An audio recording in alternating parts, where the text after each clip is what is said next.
Oh.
Yeah.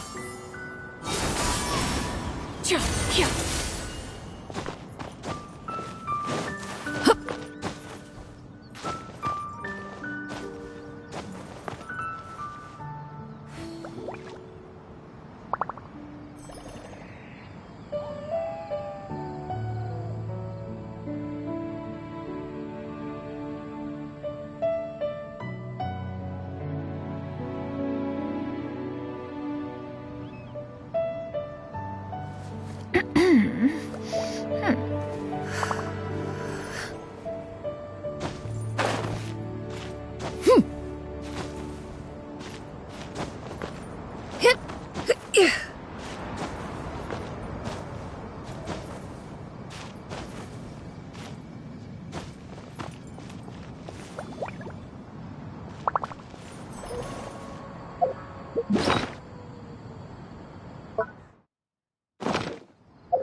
If you are presently unoccupied, perhaps we could stop a while at one's abode for some repose and conversation.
Peace prevails throughout the land, and all things are made new, as buds in the spring.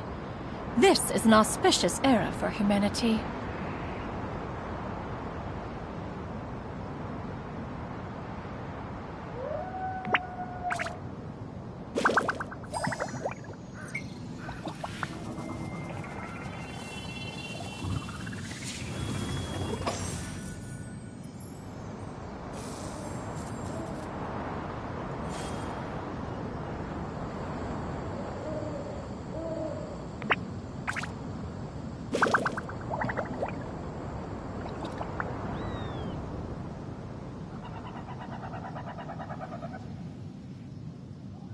The secrets of the mechanical arts are too profound to convey in a few simple words.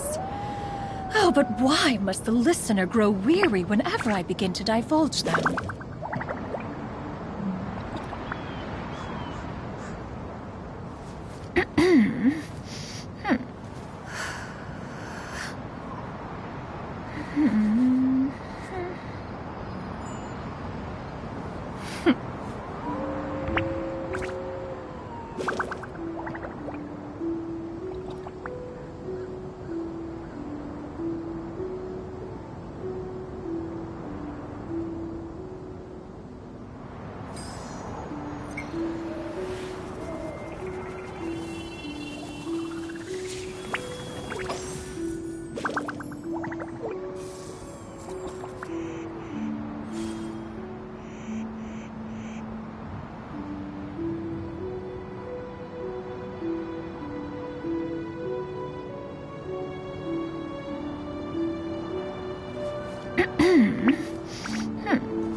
If you are presently unoccupied, perhaps we could stop a while at one's abode for some repose and conversation.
The secrets of the mechanical arts are too profound to convey in a few simple words. Oh, but why must the listener grow weary whenever I begin to divulge them?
If you are presently unoccupied, perhaps we could stop a while at one's abode for some repose and conversation.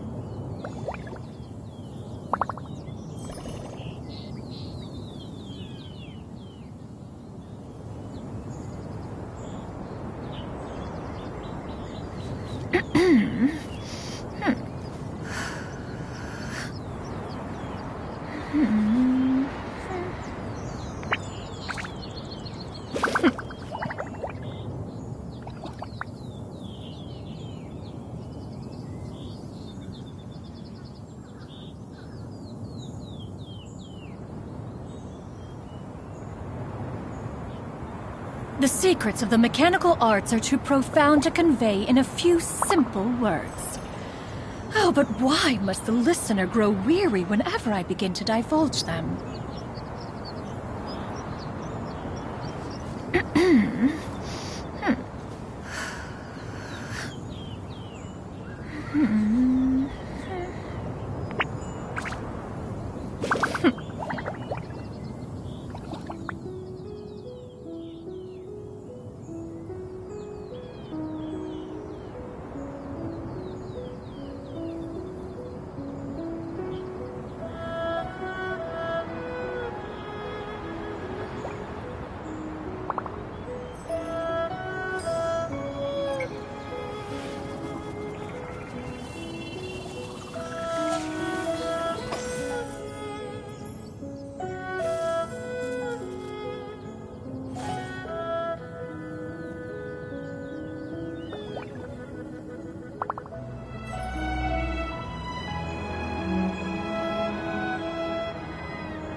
Peace prevails throughout the land, and all things are made new, as buds in the spring.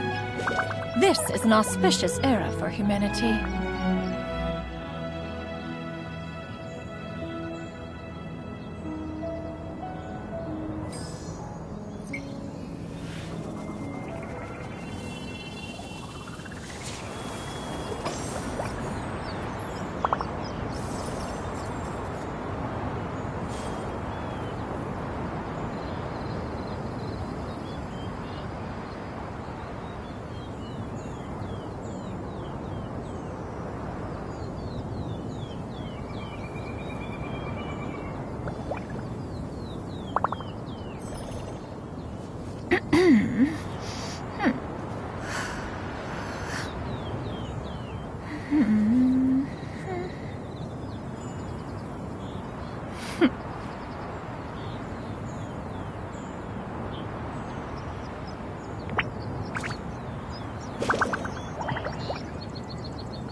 The secrets of the mechanical arts are too profound to convey in a few simple words.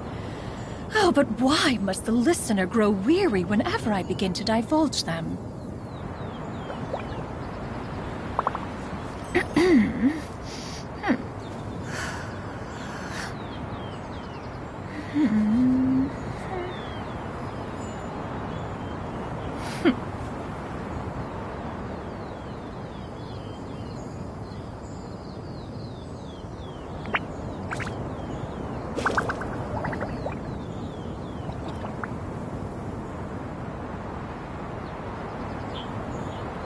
If you are presently unoccupied, perhaps we could stop a while at one's abode for some repose and conversation.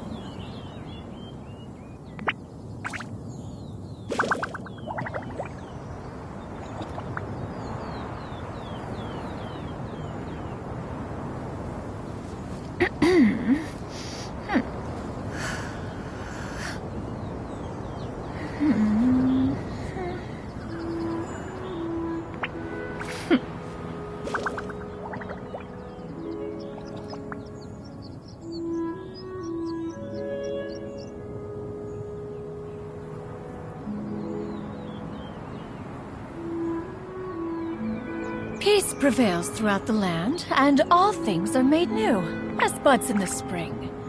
This is an auspicious era for humanity.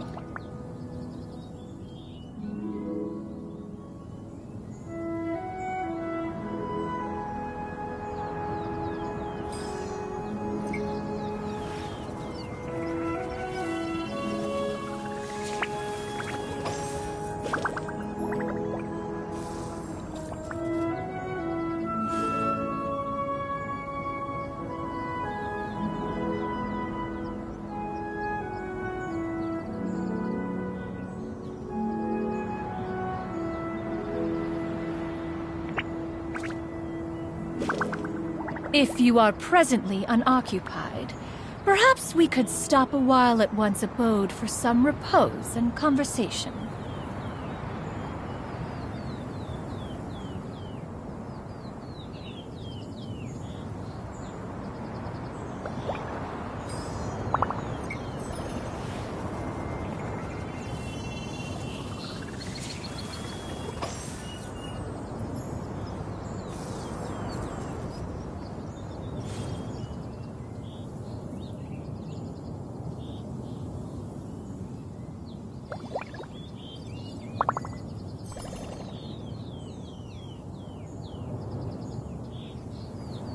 Peace prevails throughout the land, and all things are made new, as buds in the spring.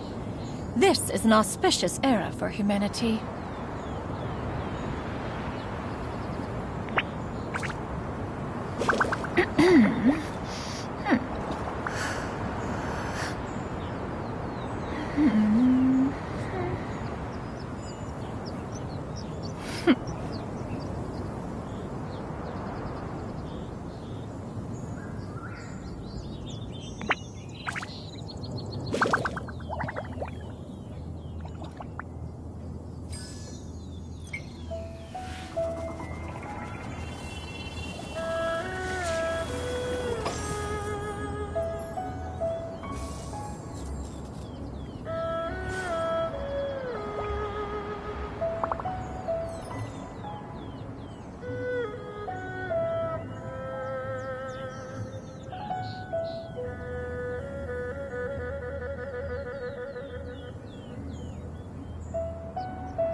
Yeah. Wait! My mechanical masterwork!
You have to see the world for yourself to appreciate how beautiful it is.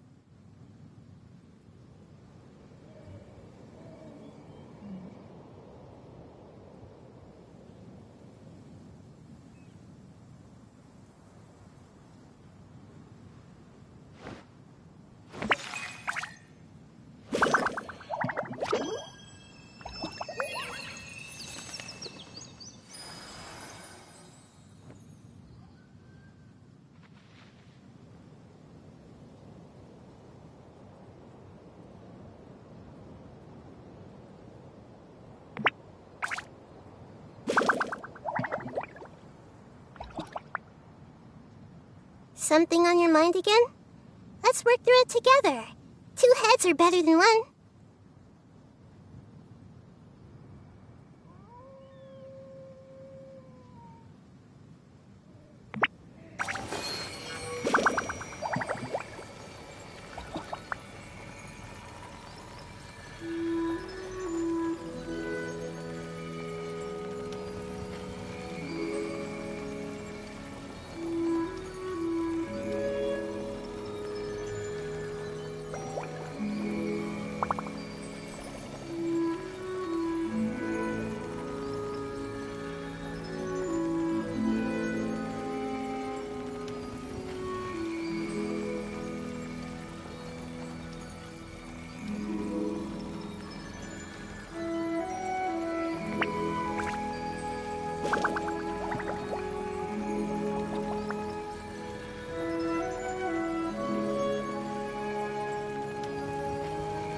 What they say is true. You have to see the world for yourself to appreciate how beautiful it is.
Something on your mind again? Let's work through it together. 2 heads are better than 1.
If you're not sure what to do next, how about I take you on a walk?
What they say is true.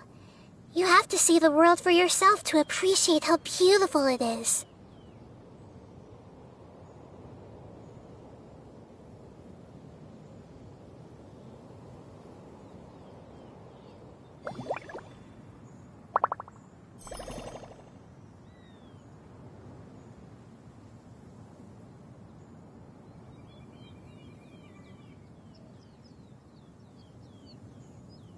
Something on your mind again? Let's work through it together. 2 heads are better than 1.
What they say is true. You have to see the world for yourself to appreciate how beautiful it is.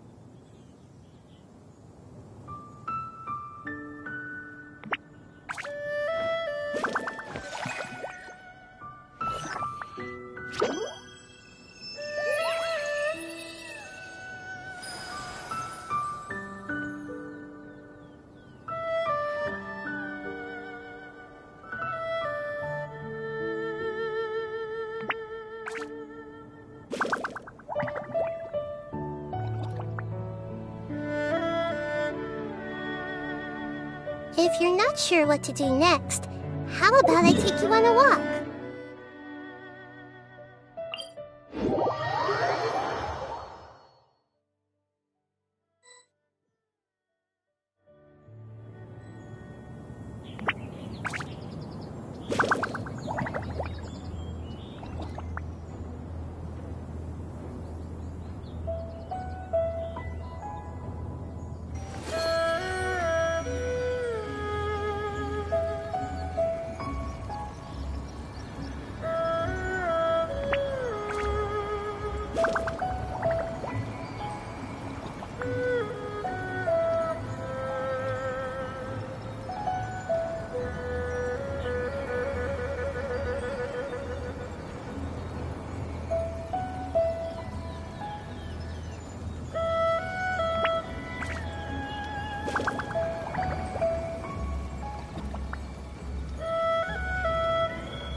What they say is true. You have to see the world for yourself to appreciate how beautiful it is.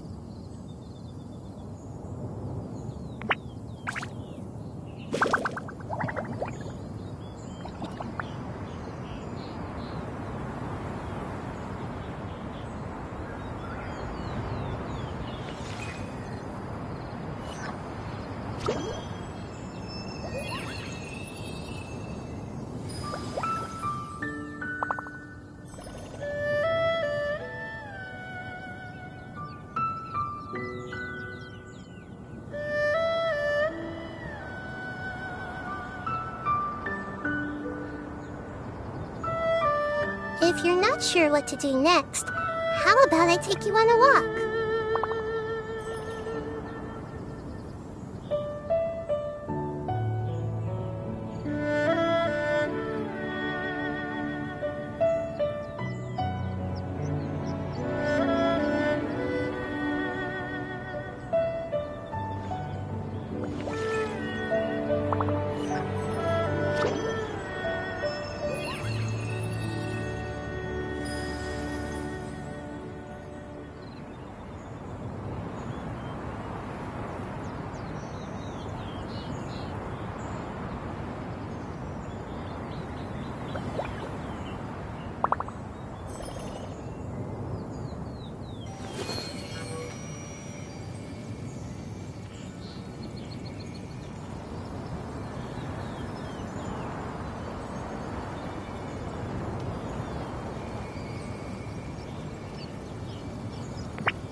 Something on your mind again?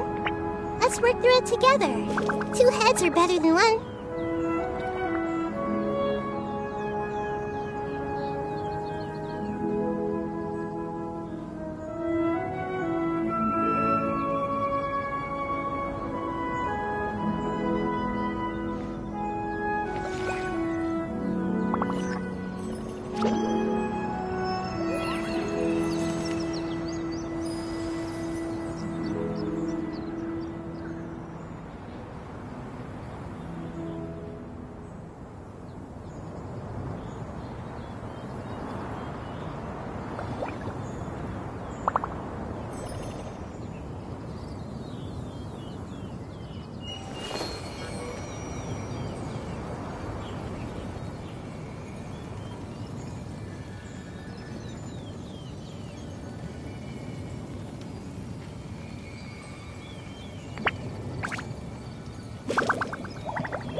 If you're not sure what to do next, how about I take you on a walk?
What they say is true.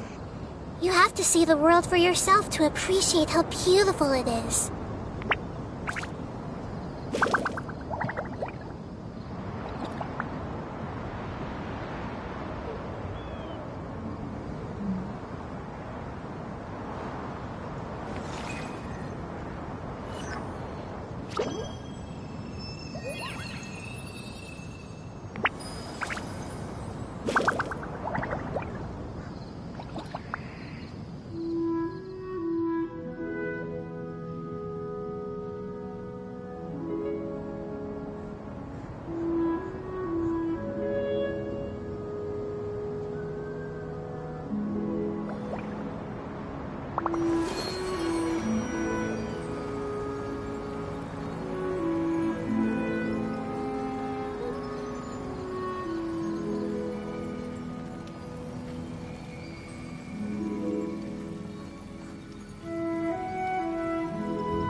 Something on your mind again?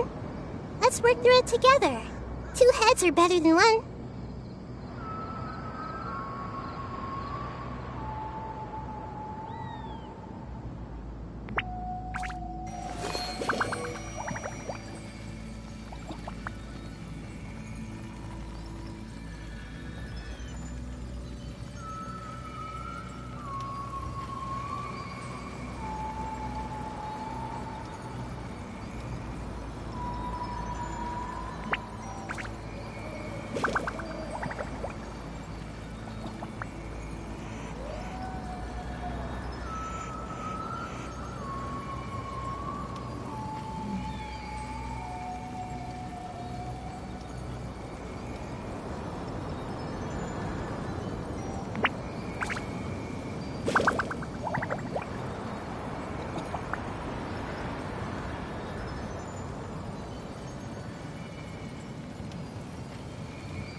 What they say is true. You have to see the world for yourself to appreciate how beautiful it is.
If you're not sure what to do next, how about I take you on a walk?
Something on your mind again? Let's work through it together. 2 heads are better than 1.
What they say is true.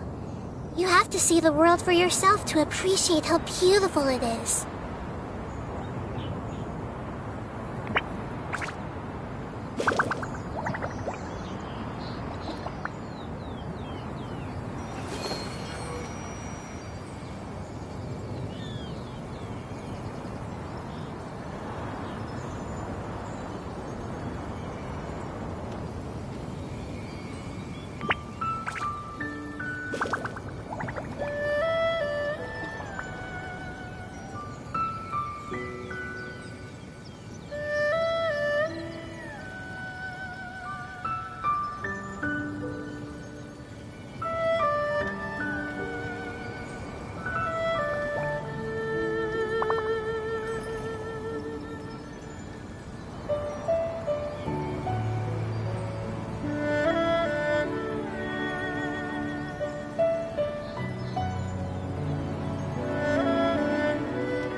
If you're not sure what to do next, how about I take you on a walk?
Yeah! Skyward! Scatter!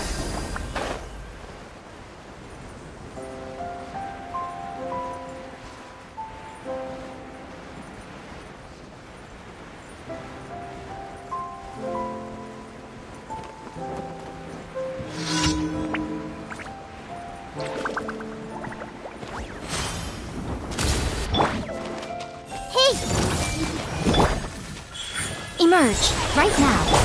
Mind the side effects.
Yeah! Scatter!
Skyward!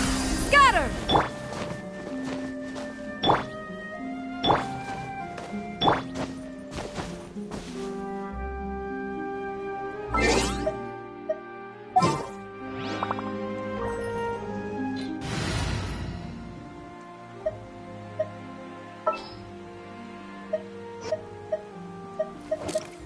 What's our objective?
If you are presently unoccupied, perhaps we could stop a while at once. Witness my magnificence!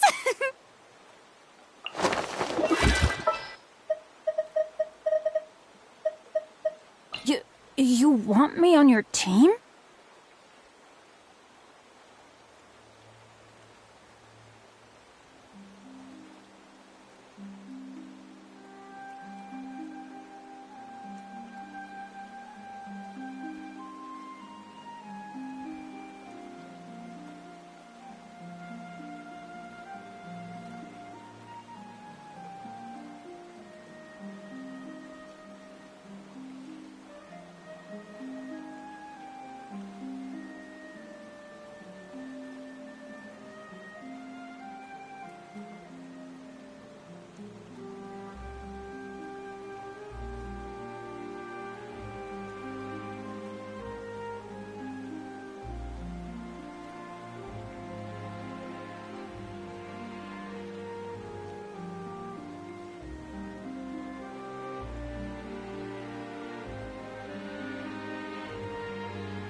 For some repose.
So troublesome! Yeah! Here!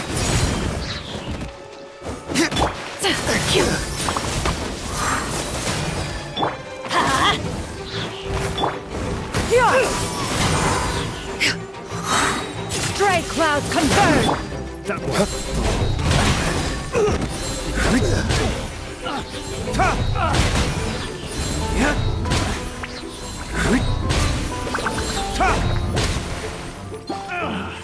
Finally done.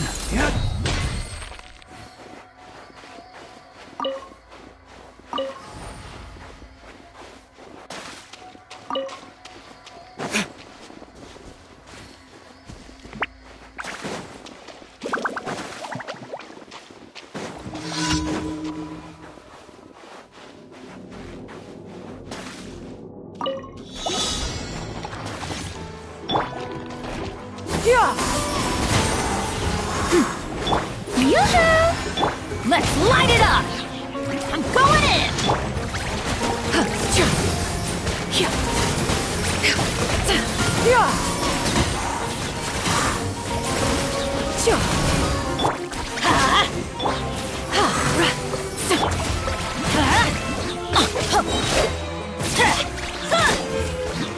Adventure time! Teamwork is dreamwork! Time to shine! Strike a pop! Seize the skies! Yeah!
There'll be an extra fee for that.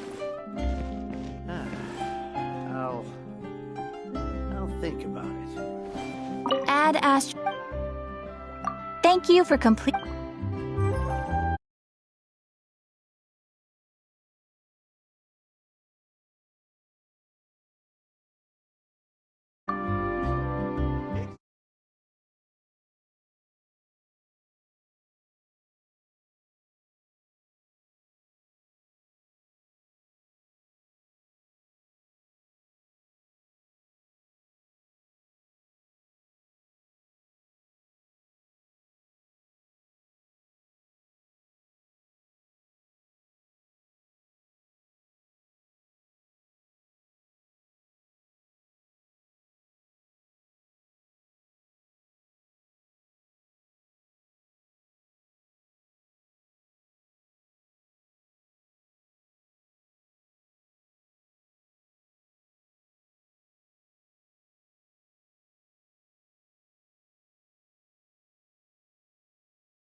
Let's take a moment to rest. Add Ast.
Let's take a moment to rest and plan our next move.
Peace prevails throughout the land, and all things are made new, as buds in the spring. This is an auspicious era for humanity.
If you are presently unoccupied, perhaps we could stop a while at one's abode for some repose and conversation.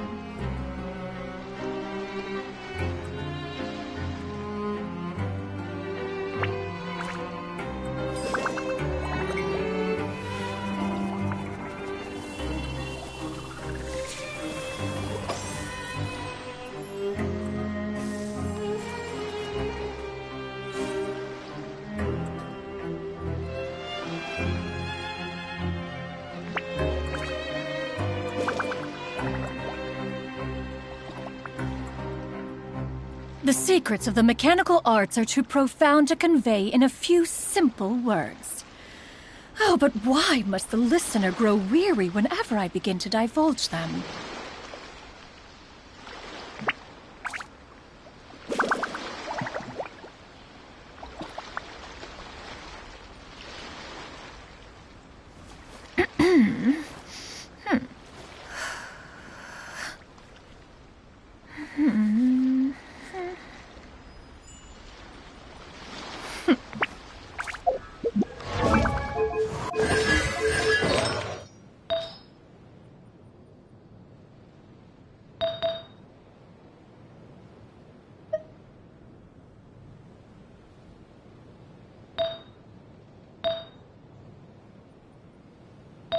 If you are presently unoccupied, perhaps we could stop a while at one's abode for some repose and conversation.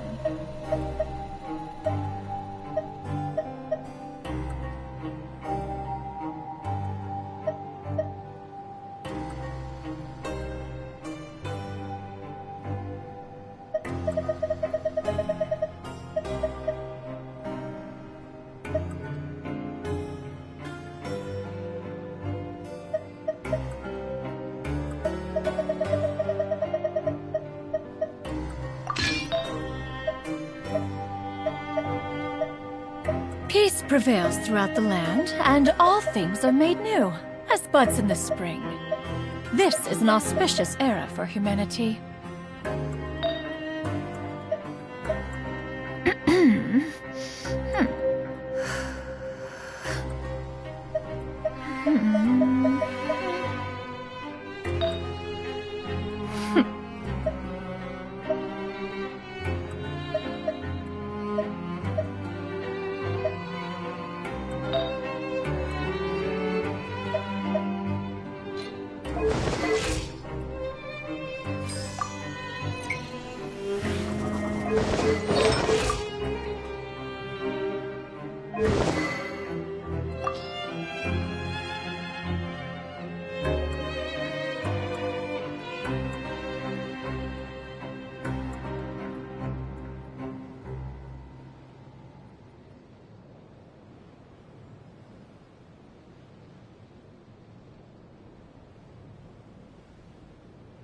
If you are presently unoccupied, perhaps we could stop a while at one's abode for some repose and conversation.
Peace prevails throughout the land, and all things are made new, as buds in the spring. This is an auspicious era for humanity.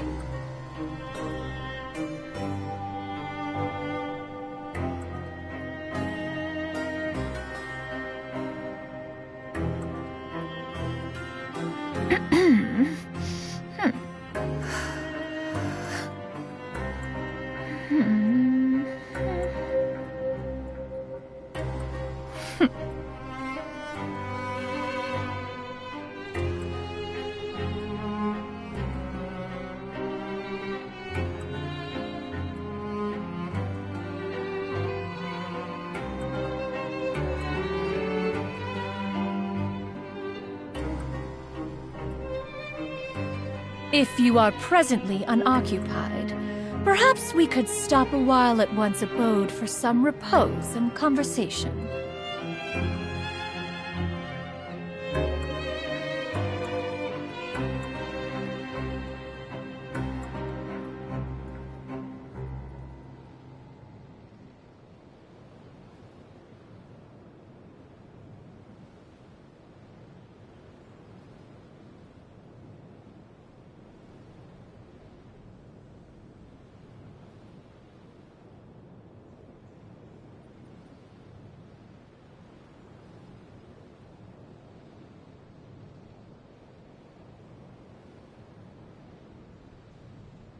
Peace prevails throughout the land, and all things are made new, as buds in the spring.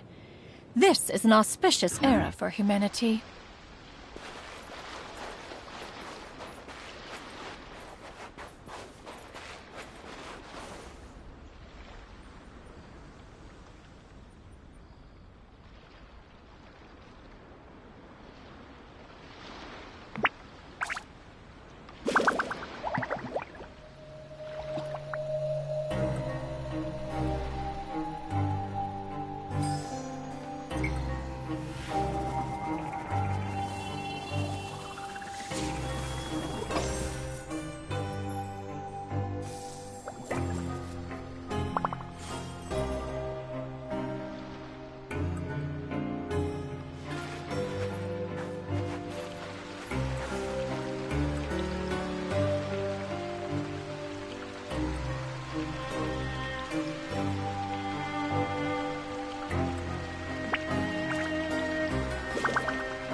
The secrets of the mechanical arts are too profound to convey in a few simple words.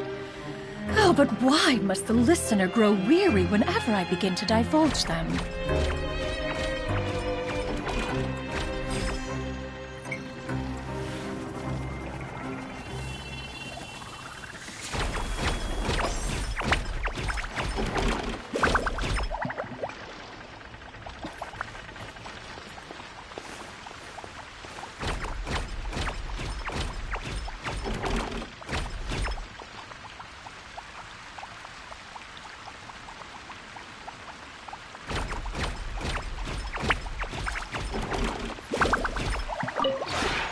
This realm is truly beginning to thrive.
If you ever had...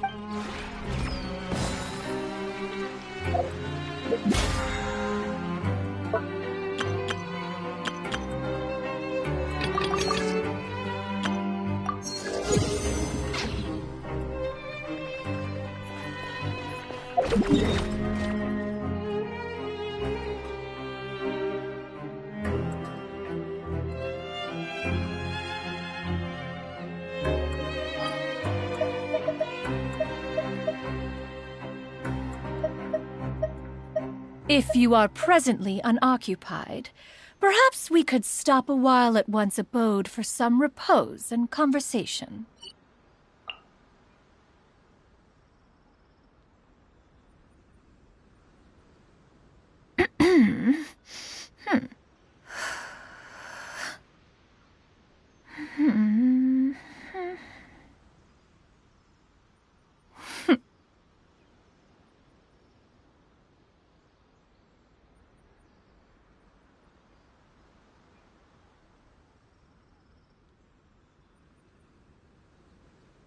Peace prevails throughout the land, and all things are made new, as buds in the spring.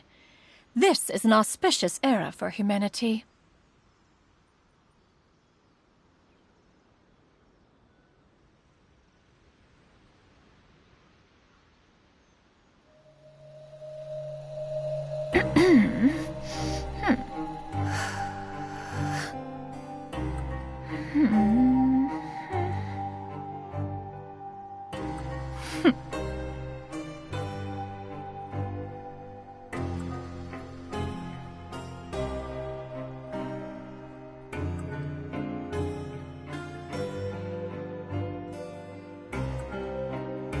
If you are presently unoccupied, perhaps we could stop a while at one's abode for some repose and conversation.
Peace prevails throughout the land, and all things are made new, as buds in the spring.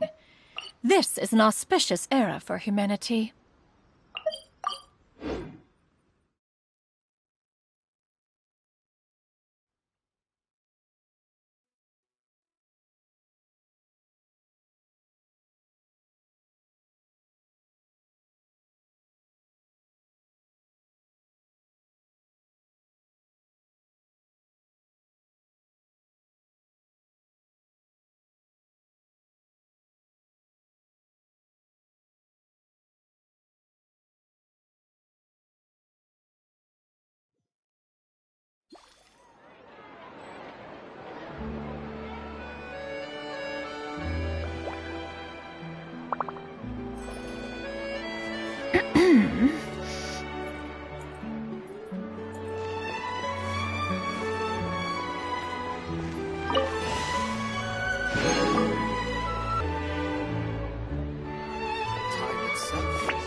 The secrets of the mechanical arts are too profound to convey in a few simple words.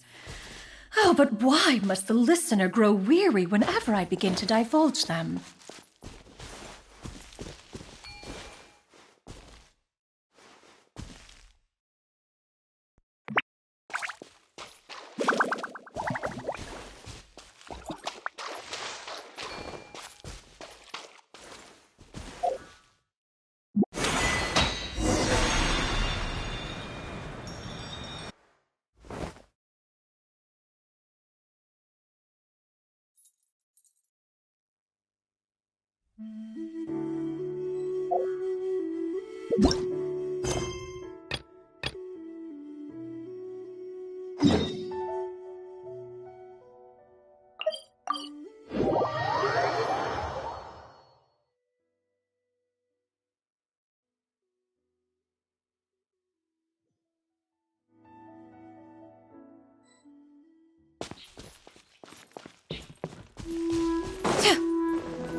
Yeah!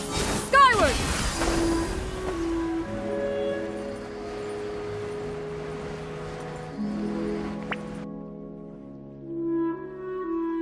Here we are, right outside her place. Do you still remember the first time we came here? We even brought offerings and everything. And when we told her that Rex Lapis had been assassinated, she immediately threatened to squash Liyue Harbor. Paimon thought she'd be impossible to get along with. But now that we've spent some more time together, she's really not like that at all. We probably don't need to bring any offerings now that we've gotten to know her pretty well, right? Still, Paimon's got some snacks around here somewhere, so if she really wants something, we can just use that. Huh? Traveler, did something catch your eye? Whoa, what a pretty lady! Is she also here to visit Cloud Retainer?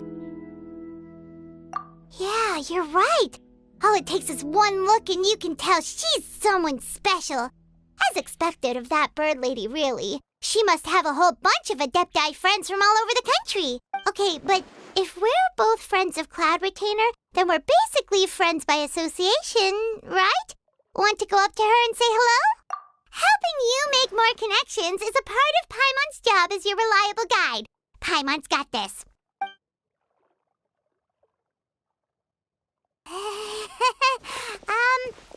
Hello.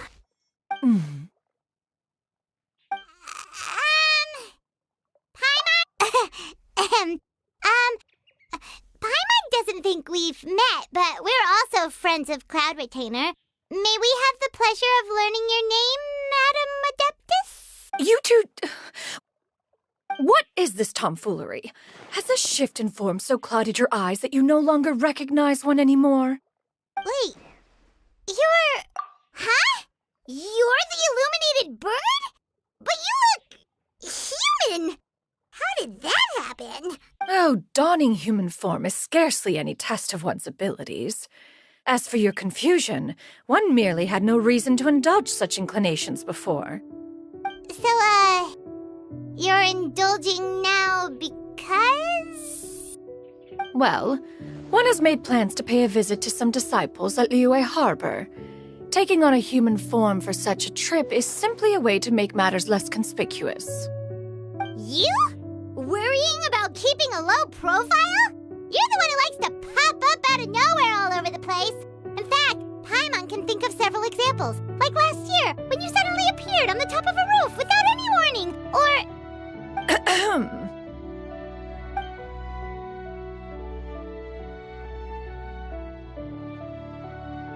Hey, didn't we agree not to bring that up unless she asked? Oh? So you have taken care to follow the proper rules of etiquette after all. Most commendable.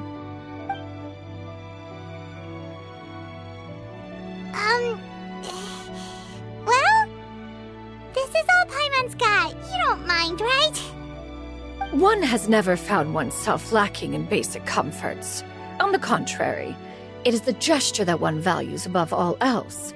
So long as you've shown proper respect and consideration, the quantity or quality of the gift is but a trivial matter.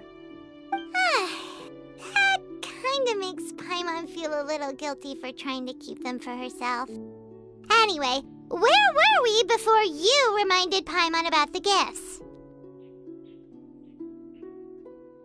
Ah, right. So by disciples, you must mean Ganyu and Shenhe. It's also been a while since we last saw them. Maybe we can come too. One planned to extend the invitation even if you had not raised the matter yourself. Shenhe and Ganyu should be quite pleased to see you again. However, one would first inquire as to the reason behind your visit here. You have cause to seek one's company?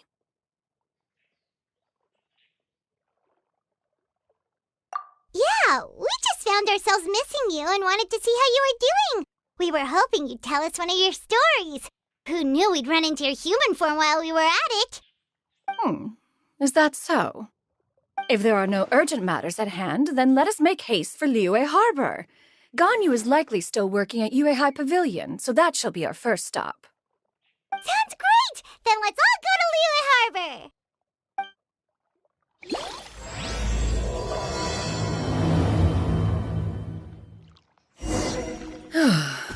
Ganyu has been quite busy with work as of late. One can count on one talon the number of times she returns to Mount Outsong each year. Shenhe has also secured employment recently. In her correspondence with me, she wrote that she shall have no need to return for the foreseeable future. Did they think one was so easily mollified? One shall investigate everything with one's own eyes and decide for oneself if their living conditions...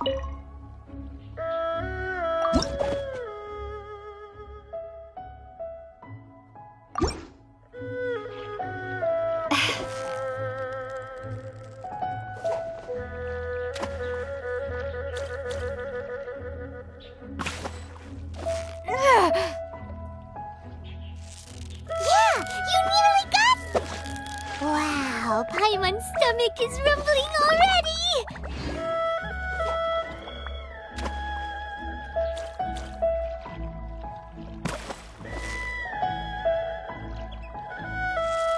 Victory is almost ours! What is it? What is it? Is it another Paimon?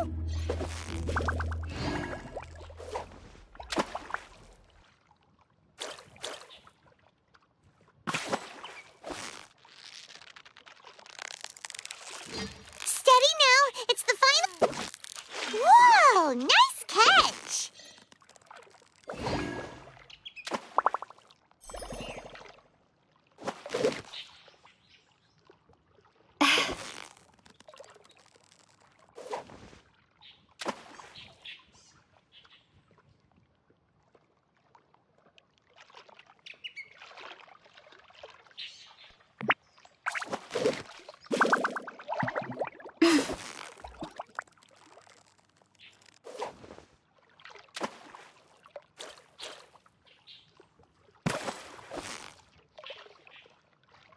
Victory is almost ours! Whew, that was a tough fight!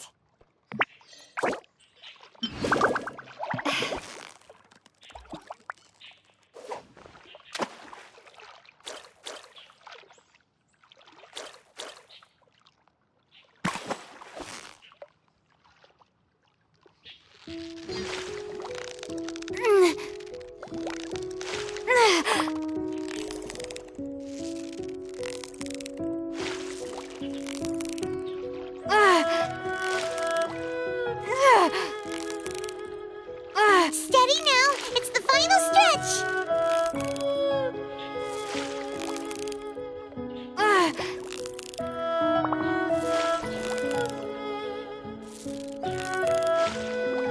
Victory is almost ours!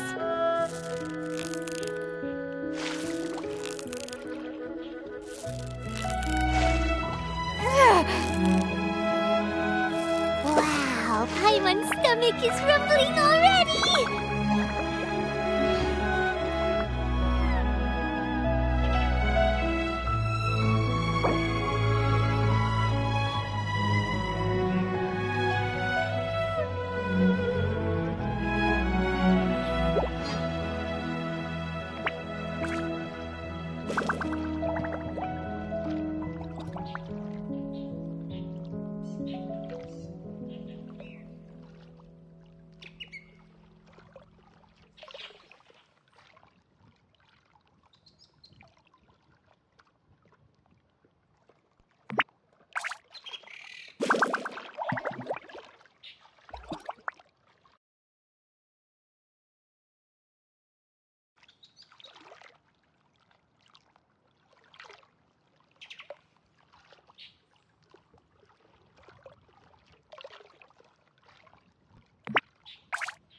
If you are presently unoccupied, perhaps we could stop a while at one's abode for some repose and conversation.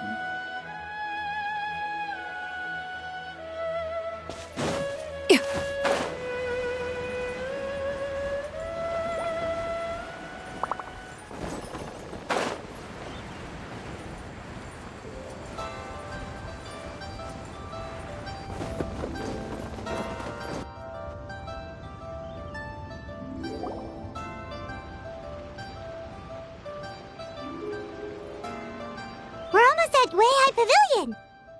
Hey, do you think Ganyu will be shocked to see Cloud Retainer like this? Guess we have no idea if Shenhe and Ganyu have ever seen her in this form before. Wait, where did she go?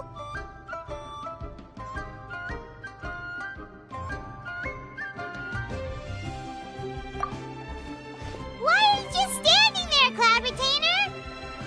Quietly now. One shall stay here. You two can go and meet with her. But why? Isn't it better if we all go together? If one were to proudly proclaim one's presence, Ganyu would surely profess herself otherwise unoccupied and drop everything to attend to one's visit. One fears that would only result in her staying up all night to make up for lost time. One does not wish to trouble her. Conversing vicariously via you two shall suffice. Do remember to inquire as to her recent well-being. Again, do not mention one's presence here. Fair enough. Makes sense. Alright then, we'll just pass on your regards and... Cloud Retainer? Oh,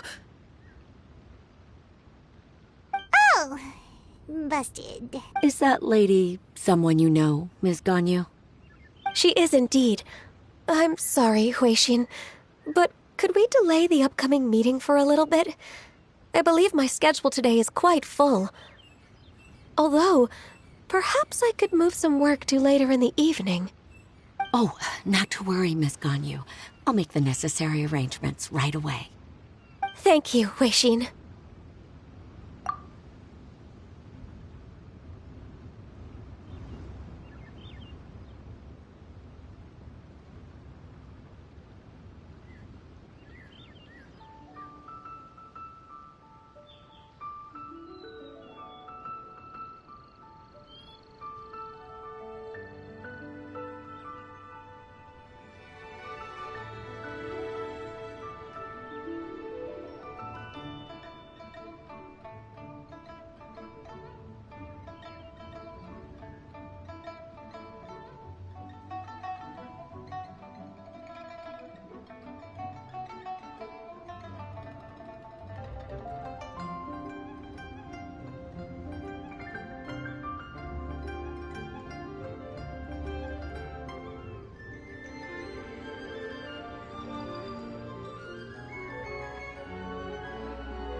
Greetings.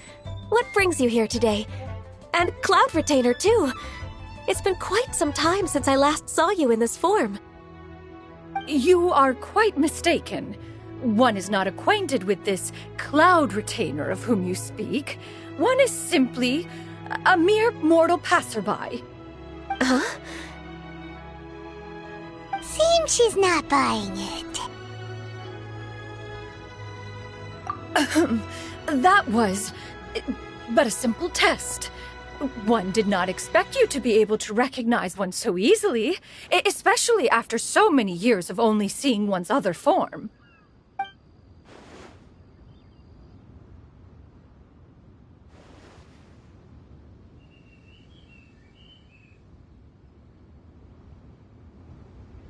But recognizing you is, my responsibility as your disciple. An apt observation. One was simply passing by while attending to some important business. One thought it would only be fitting to pay you a visit while in the area. Wait, Paimon wasn't aware of any important... Cloud Retainer's right! We've still got something super important to do, so we can't stay here for too long today. Oh, is that so? But it's been so long since we last saw each other. One simply desired to see you and had no intention of interrupting your work. A quick conversation should suffice for today. A more involved reunion should wait until you find yourself less occupied. I understand. That should be fine. While one acknowledges the amount of work that you have to deal with every day, one must also remind you to rest. Though Adepti blood flows through your veins, excessive exhaustion will still cause grave harm to your body. It still makes one nostalgic to see you as you are now, respected and independent. When you were young, you oft begged one to cuddle you to sleep when you suffered from nightmares. Cloud Retainer! Stop! If you insist. We are running short on time regardless, so one will refrain from going into each and every story. Why don't you continue your conversation?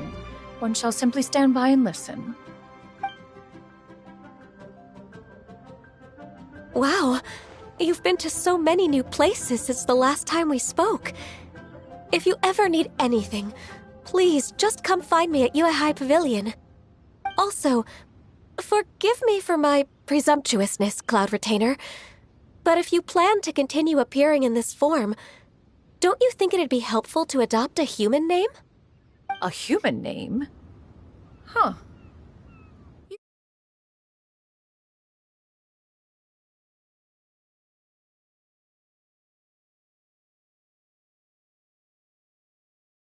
You think so? Not that you're not famous or anything, but that famous? You presume to know the extent of one's illustrious achievements. One would hardly think such a thing to be possible. Nevertheless, Ganyu's advice cannot be ignored. From this point on, when in public occasions, be sure to refer to one as Shenyun. Canyon? Ah, I assume that's a reference to the full record of Pristine Pavilion. An Adeptus of years past would rise with the clouds and rest with the moon. They were enlightened and wise, free and unfettered. The writer referenced Master's name to describe her carefree and spontaneous nature.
sounds super cool! Paimon feels like only the most powerful of Adepti could rise with the clouds and rest with the moon. Actually, those lines were originally written to describe Cloud Retainer herself. Huh? Wait, so you're really that powerful?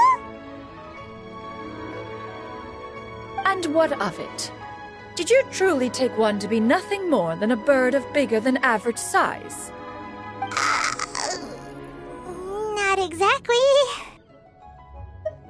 To be fair, Cloud Retainer rarely speaks of her past accomplishments. The tales of her past can only be found in ancient texts. It is said that once, a long, long time ago, there was a severe drought in Liyue. Left with no choice, many people left their homes, while others spent day and night praying to the Adepti. Although I did not live through such tragedy, simply reading about it is enough to gain a visceral understanding of all the pain and desperation during that time. On top of the drought, a noxious gas also began to spread through the land. If not for Cloud Retainer's efforts, much of Liyue would be nothing more than a barren wasteland today. The books had this to say about what happened. Upon arrival, the Adeptus borrowed the wind to retain the clouds. Immediately, the clouds gathered together, and abundant rain burst forth from the heavens. Drought and plague were both driven away, and the people were saved. Wow. That's incredible. Mortal records add embellishments to dramatize past events. One did merely with one ought, and even if one had not interceded, the other Adepti would surely have stepped in to help. Even so, you stopped an entire drought! Can you really control the weather like the book said? Oh, Paimon suddenly has a lot more respect for you.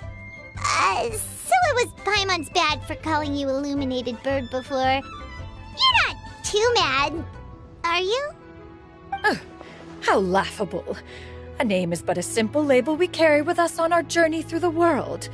Why would one be offended by such a trivial matter? That's a relief. In that case, Paimon will continue to call you whatever feels right in the moment. Well, that is quite enough ancient history for now.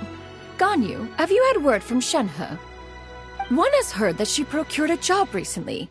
Have you any thoughts on her workplace? And what, pray tell, of her monthly remuneration? Moreover, does she find herself overly inundated with work? Is she allowed time off during lantern-rite? That is a lot of questions. There is no cause for concern, Cloud Retainer. I introduced Shenhe to her employer personally. Wanmin Restaurant's business has been booming recently. So, with Chef Mao being swamped with customers, and Shangling still off and out in search of new recipes, I introduced Shenhe to staff the restaurant. I see. Most excellent indeed. One has had the pleasure of being introduced to that family. Shangling is kind and astute, while her father is loyal and reliable. One has no cause to believe that they will make Shenhe's work difficult. Now, it is almost time to partake in the victuals of noon. One shall visit Wanmin Restaurant in person and see how Shenhe is doing. Huh? But didn't you just say that you had something important to do? Can that wait until after we've eaten? You may return to your work, Ganyu. One shall see to this matter on one's own. There will be many an occasion to dine together in the future.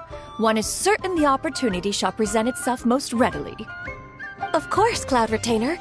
Please take care. Traveler, Paimon, I'll see you some other time. See you around, Ganyu! Whew! Paimon was pretty quick on the uptake there, don't you think? As soon as you mentioned important business to attend to, Paimon realized that you were just looking to cut the conversation short and not take too much of Ganyu's time. Is Paimon right? No, in fact, it was not an excuse. One is indeed visiting Liyue Harbor for an important purpose. Wait, for real? The moment is not yet upon us. Still, the truth will be revealed to you in time. Huh.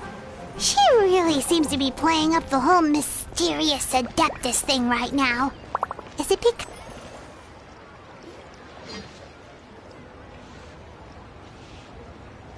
You get what I'm saying, right? Yeah, how can I not?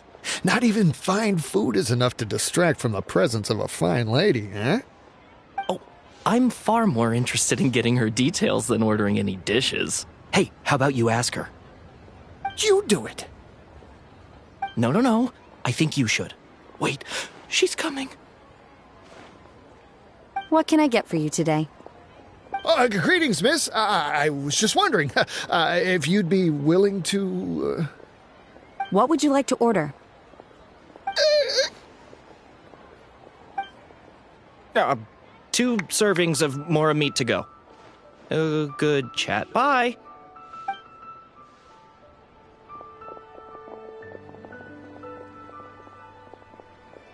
Shenhe! Welcome. It's been a while. May I take your order? Don't welcome us as guests and greet us as old friends in the same line. It's weird. Mm-hmm. Oh, and this is? This is Miss Xinyun. Master? Huh? One does not recall ever revealing this form to you before. How were you able to ascertain one's true identity with such ease? I've trained and lived with Master for more than 10 years. I would recognize you no matter what form you take. You... Is something the matter, Master? Hardly. One simply learned of your employment from your letter and came to check on your well-being. And check out the great food, too! Indeed. It's almost lunchtime. My apologies. I'm still on the clock and can't talk for very long. Well, if it isn't the Traveler in Paimon, are you here for Shenhe? The lunch rush isn't in yet, Shenhe. So I've got things covered for now. Go ahead, sit down and enjoy some time with your friends. I'll let you know if things pick up. Thank you, Chef Mao. Woohoo!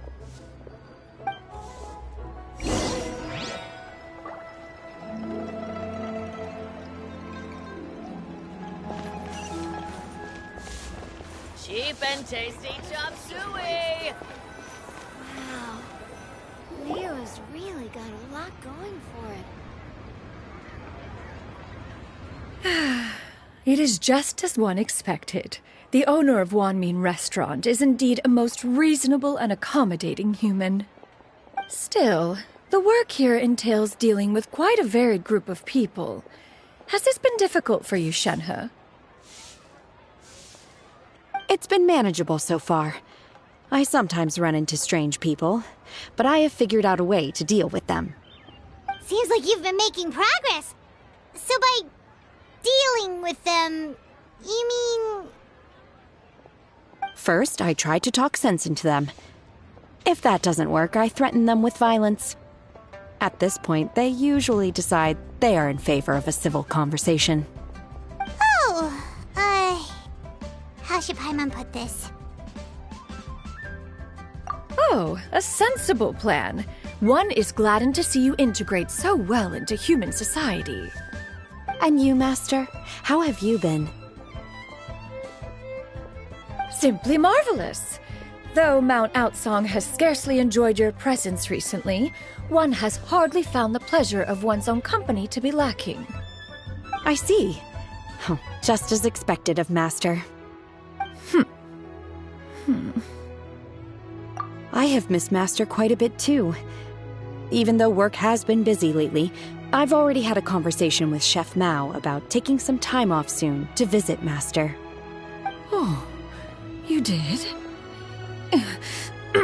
Do make note of such matters in your letters in the future. There's hardly a need to keep one in suspense. Whoa, her mood shot up just like that. By the way, Master, since you are in Liyue Harbor, have you had the chance to visit Ganyu? Indeed. She is similarly preoccupied with her work. There was time only to exchange a few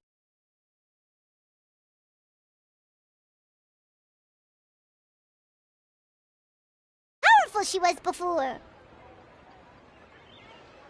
I see. In that case, allow me to also share a story about Master's past. Oh? Is that a problem, Master? I believe this to be a good topic of conversation. No, not a problem. One was simply caught off guard. But no matter. Please, proceed. One is most curious to see how much of one's own conversational prowess you possess. Master once participated in a race against Mooncarver.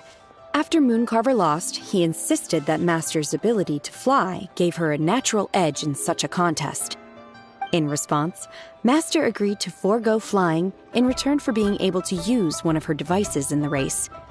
Mooncarver accepted, only to find Master with a brand new device on the day of the contest. Huh. What kind of device was it?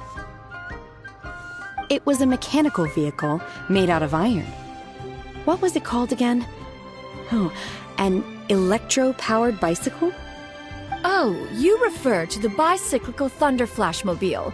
One spent 49 days conceptualizing and crafting it. It need only be infused with adeptal energy, and it can cover thousands of miles in one day. Oh, it boggles the mind why Mooncarver ever supposed he might best me in a contest of locomotion. Though he sprinted with all his might, he could barely keep up. Alas, the one flaw of my mechanism lay in its weakness against mountainous terrain. One was thwarted mere seconds from victory, when it was thrown off course and failed to make it across the final stretch. Truly a most unfortunate turn of events. Anyway, do go on, Shenhe. Master, that was the end of that story. Is that so? Huh. With you gone, one has seldom felt the desire to call upon those old fossils for another contest. What is a race without spectators, after all? Have you been lonely, Master? Lonely? Huh. At one's age, entire human generations come and go in the blink of an eye.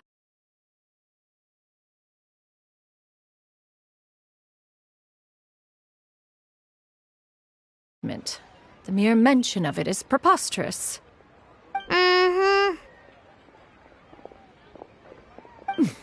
What is the reason for that look upon your face? It's nothing. It's just... Well, Paimon gained a lot of respect for you after listening to that story of you summoning the rain and everything. But all it took was a few words out of your mouth and it's like you're back to being that illuminated bird again. Paimon's just a little bit confused. Which one of the two is the real Cloud Retainer? To me, they are both, Master. One is the Master that's widely revered by the people, while the other is the Master that I respect and adore. Huh. One finds oneself exalted yet again with sweet words of praise and flattery of a most extravagant nature. You chose to exalt one with your words, yet you refuse to grace Mount Outsong with your presence for any extended period of time. One would almost question the sincerity of your estimations. This is not to say that your words paint an inaccurate picture. One has always lived by a single ideal. Eschew all action and abide by no rule. One does as one pleases and speaks as one pleases. Others may critique or praise as they see fit, yet one places little weight in such judgments. She got what, 2 sentences of flattery from her disciple, and it's as if her ego is about to burst. Do you have any empty tables?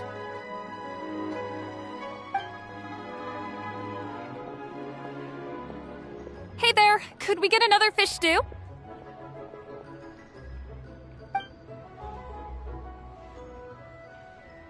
I'm hearing more guests come in.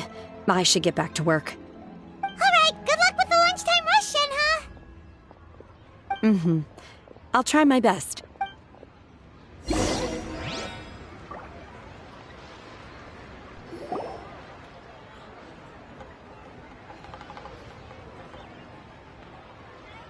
much yummy food! Paimon's gonna feast! One is fond of all kinds of delicacies and delights in a multitude of flavors. The dishes here demonstrate no shortage of culinary skill. Their unique flavor profile has left one more than satisfied. In fact, one has been struck by quite the fit of inspiration. One has already begun to conceptualize the next generation of supreme cuisine machines. Everything's so tasty. A bit too hot at times, but still super tasty. I'm sorry, miss, but our tables are full. Shall we try somewhere else, Granny? But it smells so delightful. Can we really not eat here? My poor legs can't go on for much longer. Well, you could always check with some of the other guests and see if anyone's happy to share a table. Okay, I'll ask around.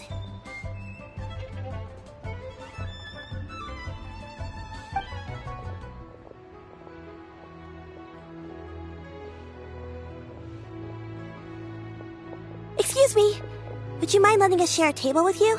There are no empty tables left, so... Ah, well, Paimon doesn't mind. What about you guys?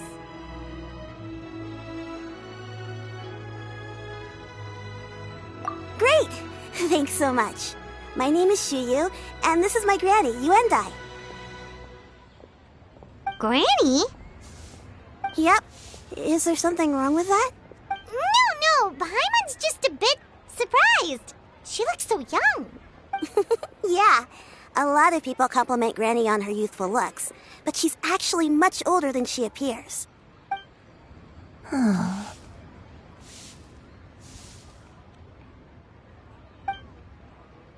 Granny, why don't you take a seat? Come on, it's not polite to stare. Huh. Have we met before? No. 'Tis a fated meeting, then. Please, take a seat. What would you like to eat, Granny? I can order for you. I want braised earthworms. They always pop up out of the ground after a rainstorm. No, not this again. Granny, there's no braised earthworms on the menu. Braised earthworms? Well, that sounds weird. Do people actually eat that? Right, that's what Paimon was thinking too. Need any help? Help? Oh, do you mean with Granny? Thanks, that's nice of you to offer. Granny has pretty bad dementia, so her memory's getting worse all the time. She's always saying things that sound kinda confusing. Actually, her memory's been bad ever since I was little. But it's gotten so bad lately that I even have to remind her who I am every morning. They died young. It's just me and Granny now. But it's okay. Don't feel bad. Granny loves me a lot, and I love her a lot too. Sure, it's hard at times, but you just gotta make the best of the life you've got. Wow, you're really tough for your age, kid. You're too kind. And me? Oh, what about me? You're tough too, Granny. Plus, you're really gentle, and you're always there for me. Yes, and it's hardly as if I forget everything. I still remember the important things. Wait, what was that really important thing again? Ah, I remember now. It was a dream. I had a dream where everything was dark. Someone was standing in front of me. She told me to come and find her, and that once I'd found her, I would be free. Huh? That sounds super important. But how come you've never told me about it before? It was just a dream, so I forgot about it. But I'm in a good mood now, and somehow I remembered it again. You know, I believe I've had this dream a great many times. But just how many times have I had it? Now that I do not remember. Wait, so you have a reoccurring dream where someone's talking to you? That sounds spooky. Oh, does that mean you're possessed?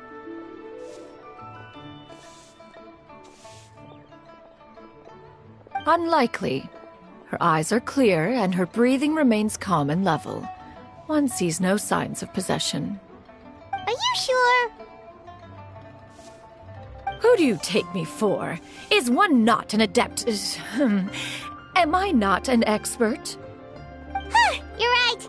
Paimon almost forgot you're the expert. In that case, do you still remember what the person in your dreams looked like, Granny? Not anymore. Although, I have a sense that she looked rather like me. But not as I am now. My younger self. A younger version of Granny? This is just getting weirder and weirder. What is going on here? As one said, fate must have brought us together. You may leave this situation to me. Are you sure? So, what are your names? Paimon's Paimon. Just Shenyun is fine. Thank you all so much for offering to help. But first, I'm sorry for asking, but, how do you want us to pay you back? Oh, we don't need any payment for this. Thank you so much. You're welcome. But Miss Shenyun, what exactly can we do to help out this Granny? All we have to go off is that dream. Where do we start? That is elementary. Since her dreams portray her younger self, then we shall retrace the steps of her youth. Once we have revisited those places, her memories will likely return. Sounds like a plan. So, Granny, do you remember which places you went to when you were young? Why, of course I do. The heavens above, the earth below, the wispy clouds, and the emerald mountain streams. Okay, taking that as a no. I might have an idea. Once, when I was really little, my dad told me that Granny used to be a martial artist heroine who saved loads of people from a disaster. If it's true, then maybe they wrote about it in the history books or something. A martial arts heroine? Oh, Shinto knows tons about Liyue's chivalric traditions. If anyone knows about the heroes of the past, it's him. Let's go find him at the Feiyun Commerce Guild. Are you leaving already? But I'm still hungry. I'll go order some food, Granny. If there's nothing on the menu you especially want, I'll just get a few different things. It seems we must part ways for now. The Traveler and Paimon are bound for the Feiyun Commerce Guild, while Yuendai and Shuyu shall remain here and partake of their lunch. As for myself, I have matters to discuss with Streetward Rambler. Streetward Rambler? Oh, you mean Madame Ping! Precisely. Let us meet at Yujing Terrace once you are ready. Everyone, please, eat to your heart's content. Today is my treat.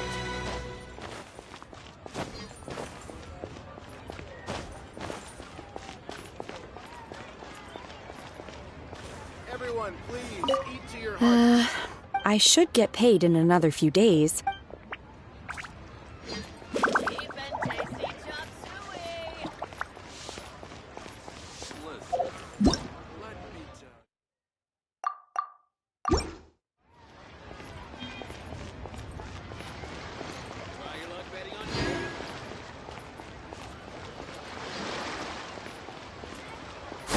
Skyward! Scatter!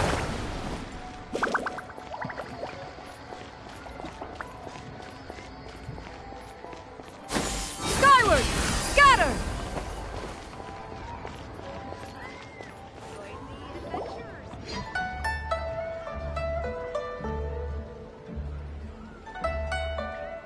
Huh.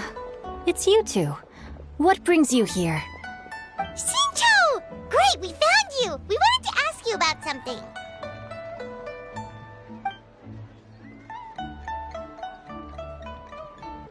Nameless heroine? That's right. The novels often speak of a great drought from 50 years ago. As the people suffered, a nameless heroine appeared and began to clear away evil spirits and bandit camps. The people idolized her, but never learned her name. All they knew was that she always acted alone. Later, though, she supposedly fell in love with a similarly noble-minded exorcist from Mount Tianheng. They were well matched in more ways than one, often fighting together as a fearsome duo of otherworldly strength. After the drought ended, the heroine and the exorcist left the public eye and began living a reclusive life in the mountains.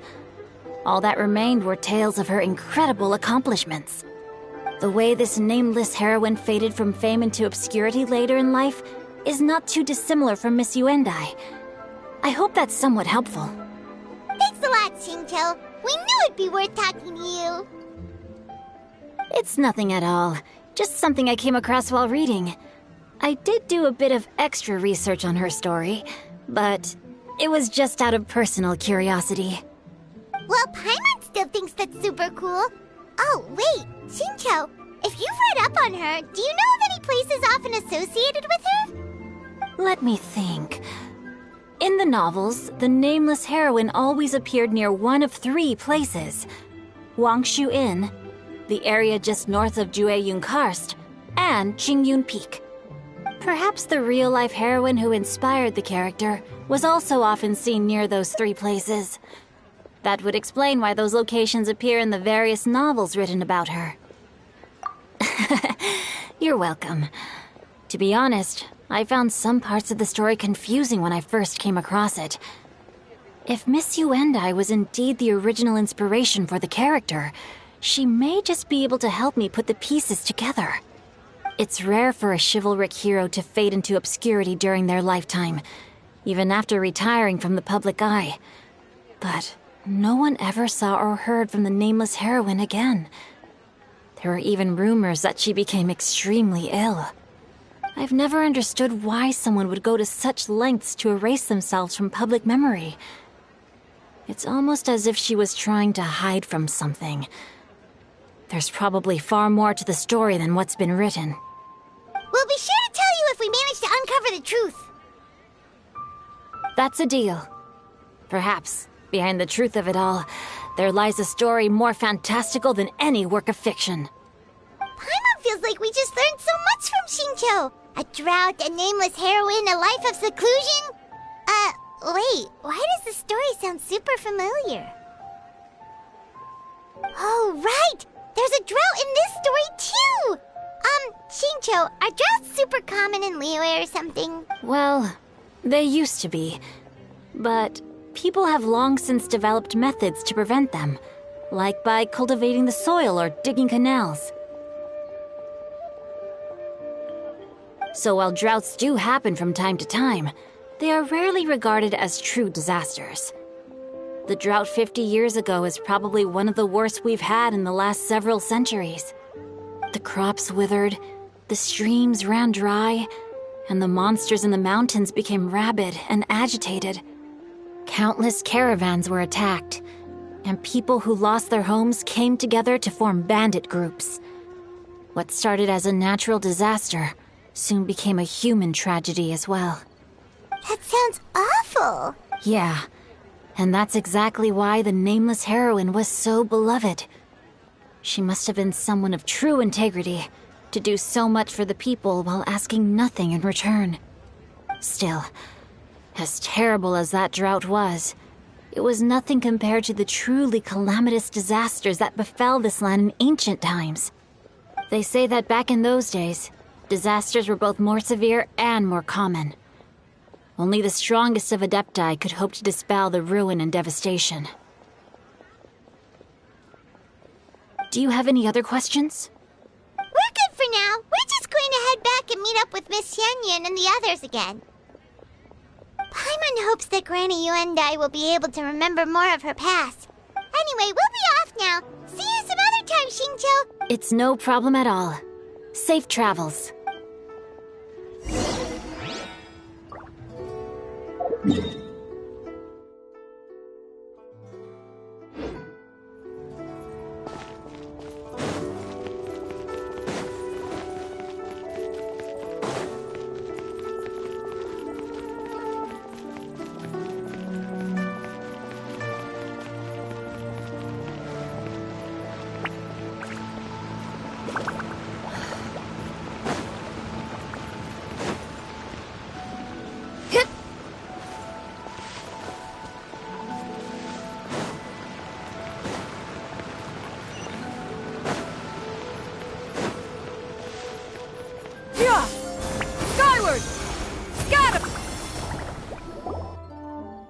have recorded the tune that you requested. I hope it will be of help to you. Oh, thank you. It's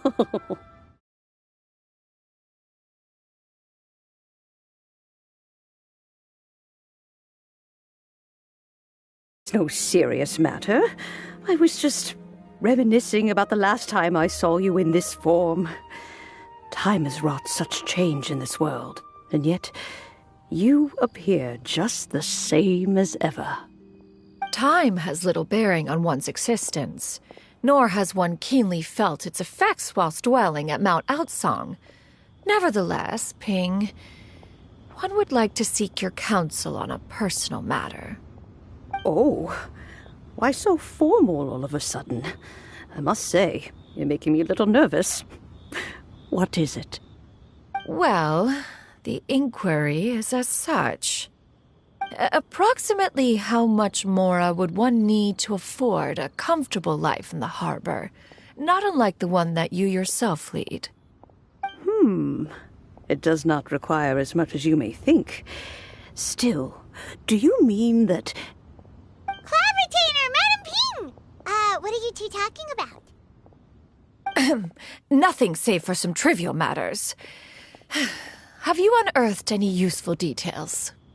Shinto has a theory, but let's save it for when Chuyu and Miss Yundai have joined up with us again.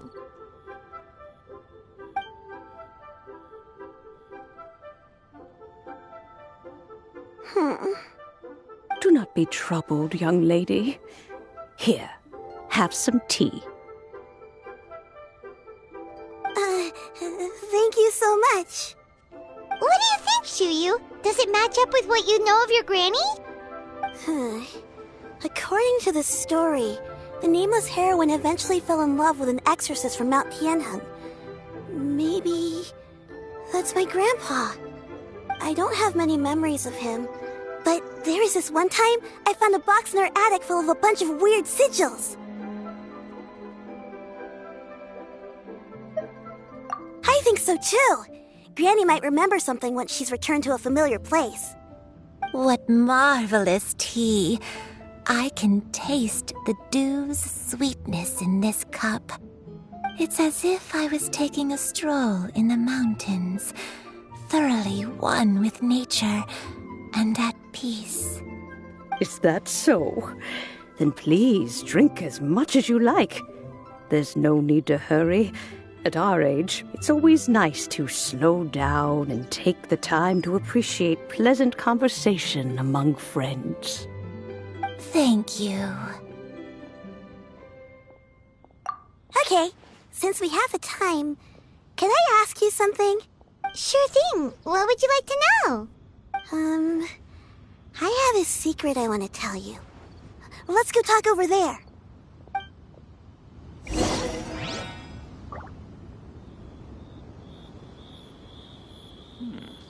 This is a peaceful neighborhood.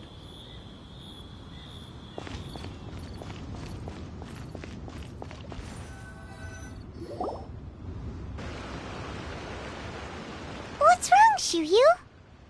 Well, I've been kind of meaning to ask ever since we started talking in the restaurant, but are you guys all adepti in disguise?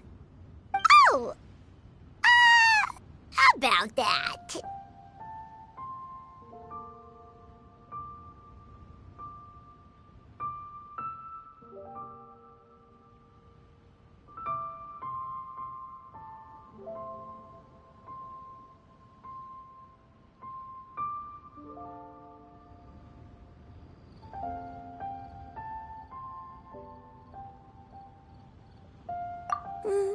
Well, you guys just seem super special.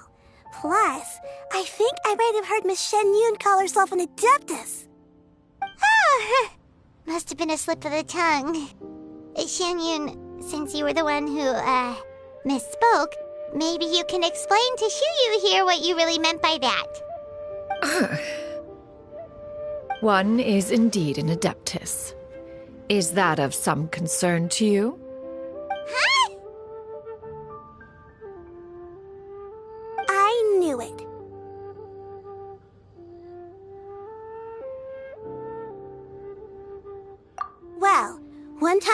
was a little kid, I saw a pure white illuminated crane.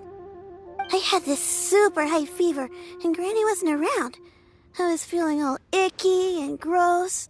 But then this snowy white crane flew down from the sky. She put me on her back and flew me to her cool Adeptus house and fed me some sort of magic potion. When I woke up, I was already back in my bed and my fever was gone. I really wanted to thank her, but I was too sleepy to stay awake, so I never got the chance.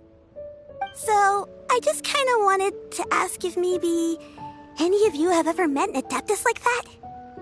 A pure white illuminated crane? The only two we've ever met are blue and white and black and brown. Have you ever met one that's pure white, Cloud Retainer? Never has one met an Adeptus with such features. One surmises such a description is but a hyperbolic embellishment that oft results from narrative accounts. That's weird. Was it really just a dream then?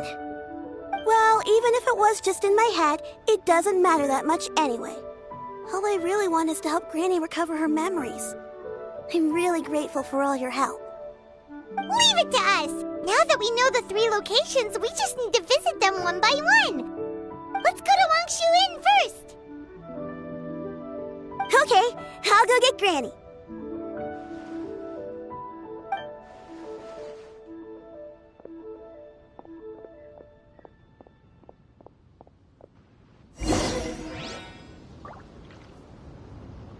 Please be mindful of your personal safety.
Wangshu Inn. Wangshu Inn. Do you remember this place, Granny? Yes. The fish here is very delicious. And if you look out into the distance, you can always spot a bird that's been left behind by its flock. I believe I used to have a room here. It had a window. Yes, I spent a lot of time looking out that window. Which room was it again? Let me look. I'll come with.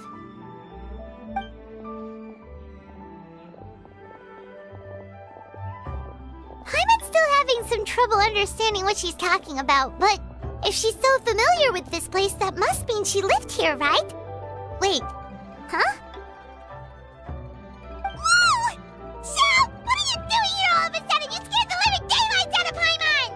I sensed a non-human presence and decided to come take a look. If you're here, then there's likely no trouble afoot. I suppose there's no cause for concern. It's been a while, Cloud Retainer. I see you have returned to your previous form. I have indeed. I fought alongside her in this form on many occasions during the Archon War. Oh, wow! What was she like during the war? Oh, wait, let Paimon take a guess. Was it anything like this? Behold, the glory of one's newest invention, the Bang Bang Continuous Fire Mechanism.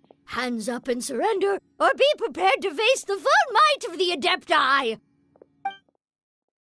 An impressive imitation. Paimon knows her all too well. Even so, Cloud Retainer was not always as ostentatious as you describe. You may be unaware, but her talent with Adepti sigils is just as formidable as her skill in mechanics. The Archon War reached its peak after Guizhong's death. The Cloud Retainer who fought beside me in those devastating battles was taciturn and solemn, only speaking when she had to activate her sigils. A Cloud Retainer who barely talks? Paimon can't picture it. But what happened after that? If you were so powerful in your human form, why did you decide to take up your bird form again? Once one had bid farewell to the world of mortals, what use would one still have for such a shape? When dwelling between mountain and forest, away from the struggles and troubles of the mortal world, a mortal form is hardly the most fitting of choices. After the war, Cloud Retainer retired to Mount Outsong, only revealing herself to the occasional visitor, and always in her avian form. Although I do believe there was an occasion some 30-odd years ago when she decided to don her human form. I believe it was for the purpose of... One believes there is little need to relive bygone matters. Granny, are you okay? Back then, at this place, Perhaps this conversation should end here. I shall take my leave now. Should you encounter any trouble, you need only call my name. However, given that you are traveling with Cloud Retainer, I trust you are in good hands. Everyone! I think Granny is finally beginning to remember her past. Slowly now, calm your mind and recount what has been recalled. A long time ago, I stayed here to recuperate from my illness. Huh. So what Shinto said was true! You did fall ill! Was that why you went into hiding? I don't remember. I'm very sorry, but I can't even remember the name of my illness. The only thing I can remember is that it took a great toll on me, and there was no cure for it. I was confined to my room in Wangshu Inn, where I spent many days unconscious. I'd come to every once in a while and stare at the migrating birds outside the window. It was a solemn sight. I remember crying, but I'm not even sure I knew why. One day, I met a traveling merchant. Upon hearing of my illness, he sold me a bottle of soul-revitalizing tea pills. He told me that the pills were concocted using Adepti blood and could be used to alleviate my symptoms. Sure enough, I made a full recovery. My illness remained dormant for several decades after that. Wait, but if your illness remained dormant for several decades, are you saying that what you're going through now is just a relapse of what happened all those years ago? And it was all thanks to the pills that you managed to keep the symptoms in check? Paimon's brain kinda hurts. Do you remember anything else? I'm sorry, I don't. Oh, if only I wasn't so useless. Hey, you're not useless. You've done so much for me. Watched me grow up. Raised me. How could you say that about yourself? Oh, fret not, dear child. Granny was just a bit frustrated. That's all. The recovery of a person's memories is a gradual process. Finding pieces of one's past is always superior to not finding anything at all. Let us make haste to the next location. Next location. Oh, why don't we go to the area north of Dwayun Karst next? There isn't really a landmark there, so where should we start? Oh, Paimon's got it. Let's check out the houses in the area first. After all, if she was there for any length of time, then she would have stayed somewhere, right? Oh, Paimon's really got her thinking cap on today. At this rate, we'll recover all of Granny Wendai's memories in no time.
Make way for the attack!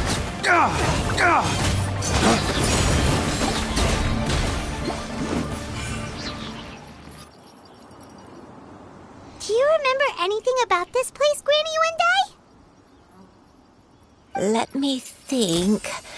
I feel like I've been here before.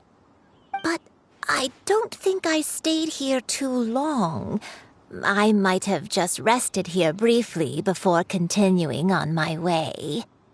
Got it. That's okay. There are still plenty of other places we can check. Wait a second. If I remember correctly, I believe I brought... Ah, yes. I brought some sweet snacks with me. Go on, take some. You need to eat a lot if you want to grow big and strong. Oh, thank you! Then Paimon will help us out. Lay waste to the wicked! Yeah! Skyward!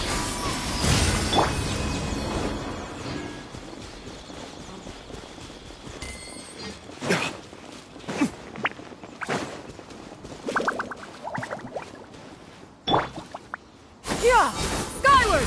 Scatter!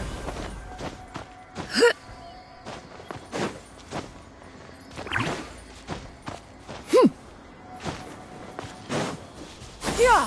Skyward! Scatter!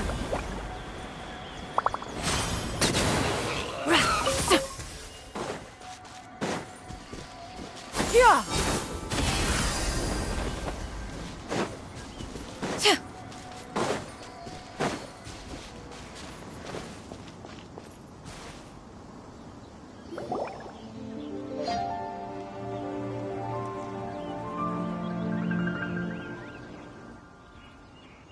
Paimon sees an abandoned house! Why don't we take a break over there?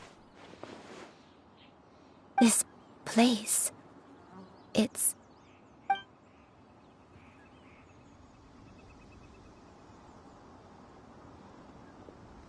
Did you remember something, Granny?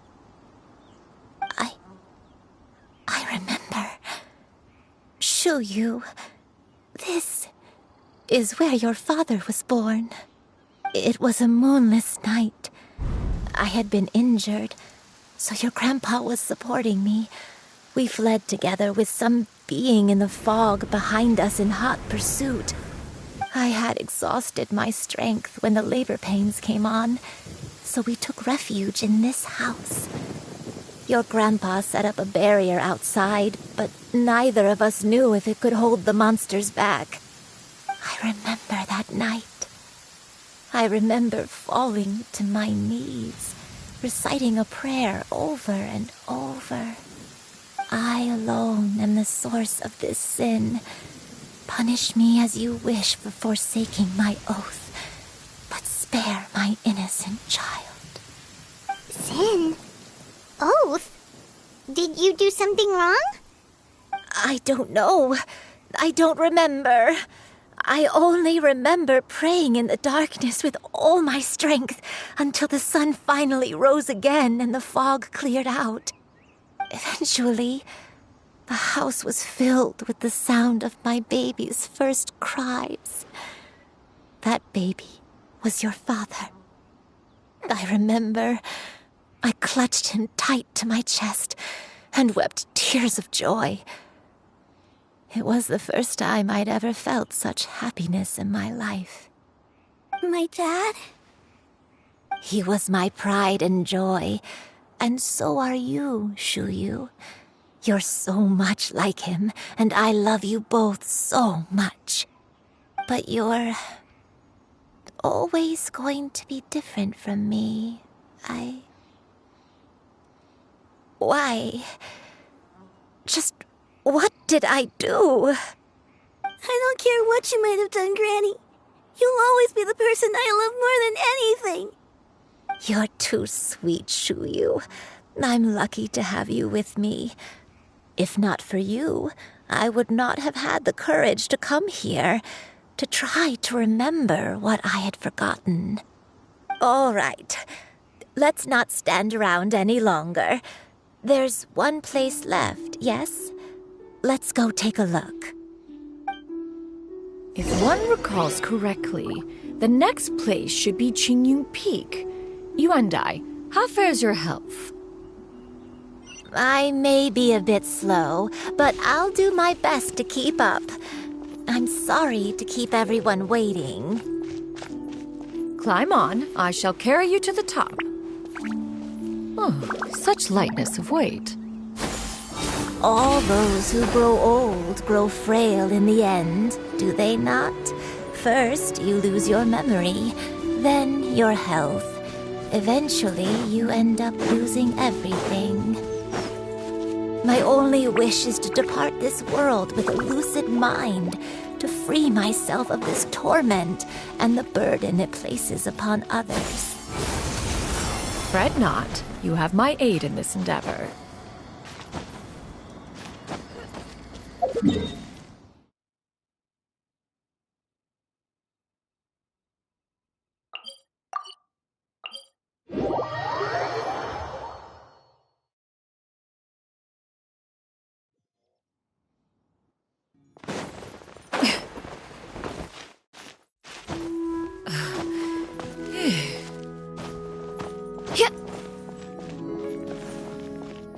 Yeah!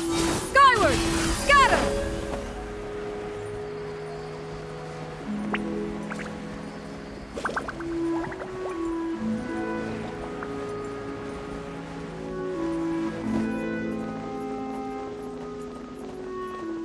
Does it count?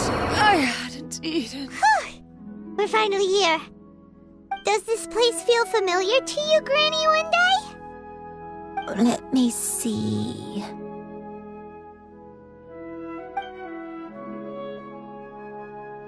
How strange. Have I lived here before? When we were at Wangshu Inn and the abandoned house earlier, though I couldn't remember everything, I still felt a sense of familiarity. I could easily picture myself in those places. But here, I don't have that feeling. Perhaps I did come here in the past, but it just didn't leave a strong impression on me. But did the stories get it wrong then? Yeah, that's true. But they're also the only thing we have to go off of. Paimon was hoping this place would jog Granny Uendai's memory just like the others. I'm sorry to disappoint you too. It's all right. We're not going to give up yet. We'll figure something else out. Just you wait. Thank you. If only I could remember. Huh? That way. What's that mountain? Huh? Isn't that Mount Outsong? Looks like we've come full circle. Mount Outsong. Mount Outsong. Granny, are you okay? Don't push yourself, Granny. It's okay if you can't remember. You shouldn't do something that makes you sad. Mount Outsong, What am I really? Mount Outsong holds some familiarity to you? It does, but I can't go back. Are you feeling unwell? My head, it feels all heavy and dizzy. What is wrong with me? Cloud, Miss Xianyun, is there anything you can do? Let us go to Mount Outsong. But... Fret not, all will be well. You and I, you have already given more than enough to the pursuit of this endeavor. You may leave the rest to me. I've prepared something that can aid you in suppressing the fear in your heart and restoring your lost memories. It currently resides at Mount Outsong. Wait, really? When did you do that? I never leave anything to chance. All will reveal itself when we arrive.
Here, this is it.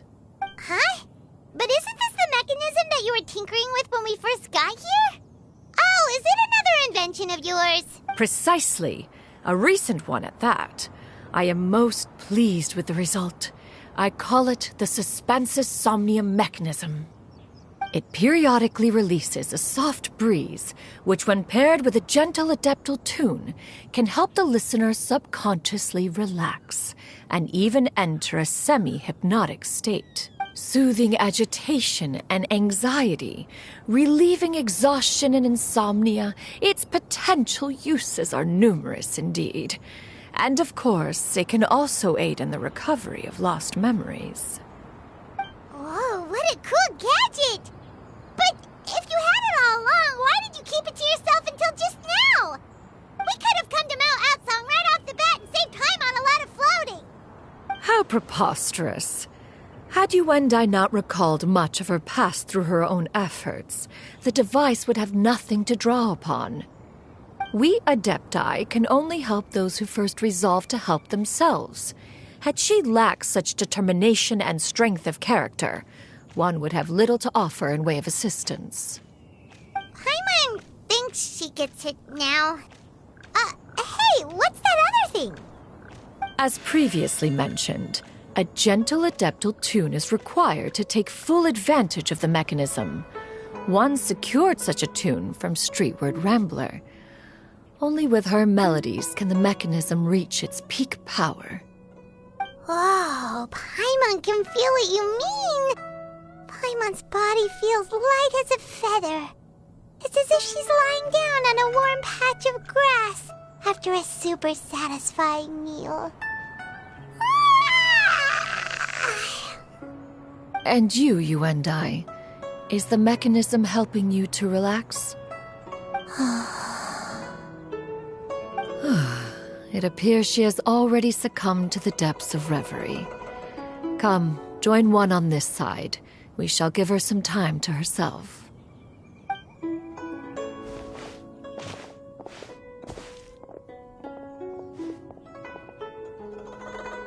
The drought is over. But why do you look like you want to cry? The potion. It's nearly run its course. I've never regretted meeting you. Not even for a second. Please. Please, no.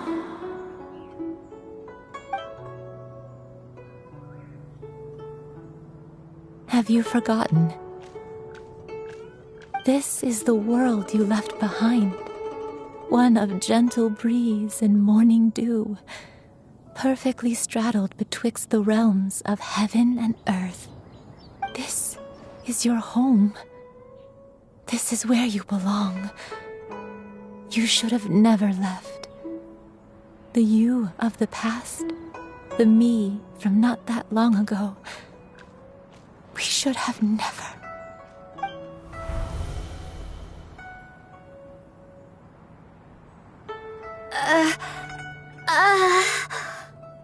So that is the truth. No wonder this place is so familiar. Granny!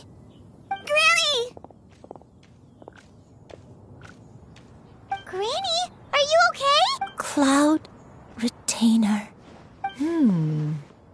Your memories have returned? Wait, did you just call her by her full name? You already knew each other? Yes. I now remember everything. Granny, please don't cry. I'm here. Oh, don't worry, my dear child. Granny is fine. I'm so sorry, everyone. You've gone to so much trouble on my behalf. It's all come back to me now. The most important thing that I had forgotten was the truth of what I once was. One can sense the guilt that now plagues your conscience. Reclaiming a truth long buried is sure to come with a myriad of complex emotions. Perhaps one should recount the story on your behalf while you compose yourself. No, it's okay. Now that I've remembered, I must face my memories head on. Shuyu, everyone, I cannot thank you enough for all your help. I'm ready to tell you my story, if you're willing to listen. Please, Granny, don't force yourself. What happened in the past doesn't matter. I love you more than anything.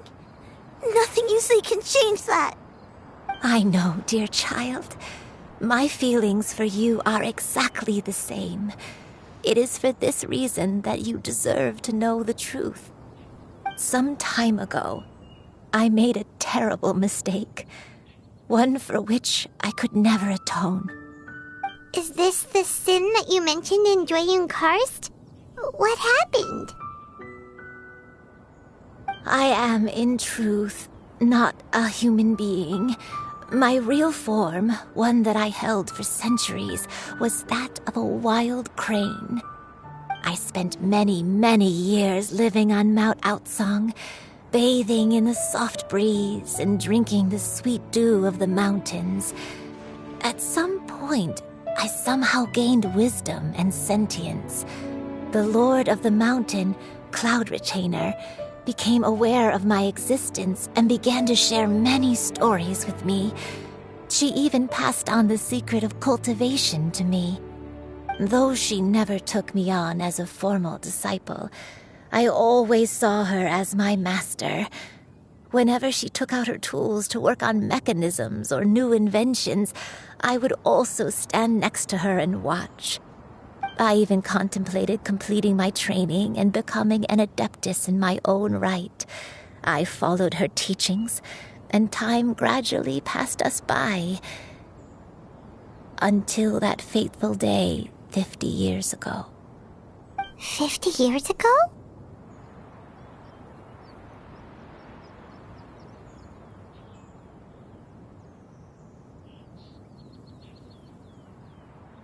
That's right. Master regaled me with many stories of her past deeds. From them, I learned how she had saved people from a similar crisis in the past. She was the one I looked up to the most. More than anything, I dreamt of becoming an adeptus like her. I wanted to travel the land like she had, relieving suffering wherever I went. But I was still far from being a real adeptus. I possessed no ability to take on human form and fit in with the crowd. Once she learned of my desires, Master prepared a special dose of human mimicry potion for me.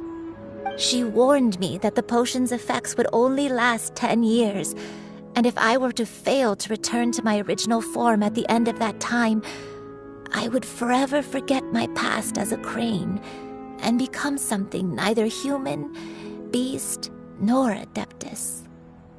Oh no. So that was the source of your dementia all along.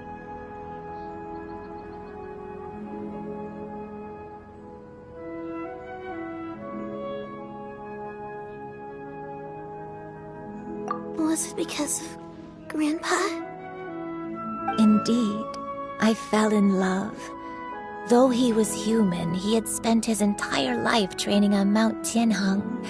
When we met, it was not only my first foray into the world below, but his as well. Although clumsy and impulsive as he was, you'd think he was the real strange bird among the two of us. But still, just like me, he cared deeply about the world and wanted, more than anything, to cleanse it of all pain and suffering. I could not help but fall for him. But my time continued to tick away. Those 10 years passed by in a flash. Yet I did not want to leave his side, so I...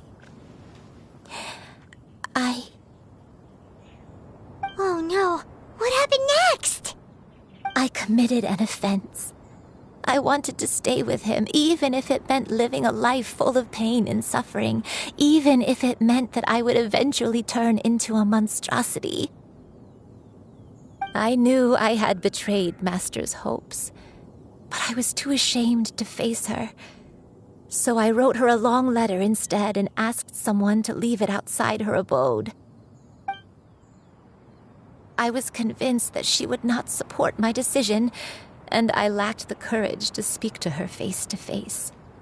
In my shame, I fled and tried to hide from the world, such that no one would be able to find me again.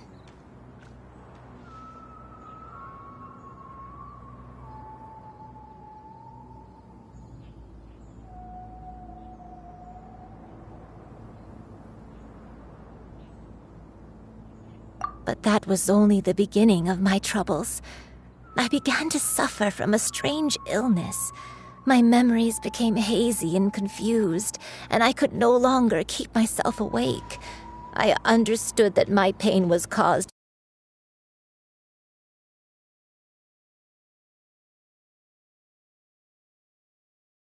I soon forgot the true cause of my suffering as well.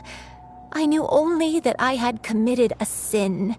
All I could do was pray for forgiveness, even if I had long forgotten what needed to be forgiven. Looking back, I was beyond lucky to have come across that traveling merchant at Wangshu Inn. It was such a fortunate coincidence that we were there at the same time. If it weren't for those soul-revitalizing tea pills, I probably would have... Granny! What's wrong? Coincidence? Why did I ever think it was a coincidence? Tea pills concocted using the blood of an adeptus? No, it couldn't be. Master, don't tell me. Back then, that merchant was actually... Human custom would dictate the conferral of gifts to be in order when one's progeny is wedded, would it not? Consider the pills a symbol of one's best wishes. So when I tried to conceal my name and mistakes from the world and hide myself away in perpetuity, the only person I managed to deceive was myself. You knew where I was all along. One still remembers when you were but a fledgling. You possessed a certain fondness for a particular game.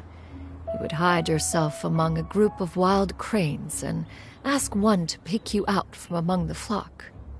One found you with such ease every time. 'Tis a truth most evident. One always recognizes one's own, no matter what form they may take. Wait! Paimon's confused! So, Cloud Retainer, you found Yuendai again? But how? When? And what happened after that? Perhaps it is now time for one to recount the rest of the tale.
Peace prevails throughout the land, and all things are made new, as buds in the spring. This is an auspicious era for humanity.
If you are presently unoccupied, perhaps we could stop a while at one's abode for some repose and conversation.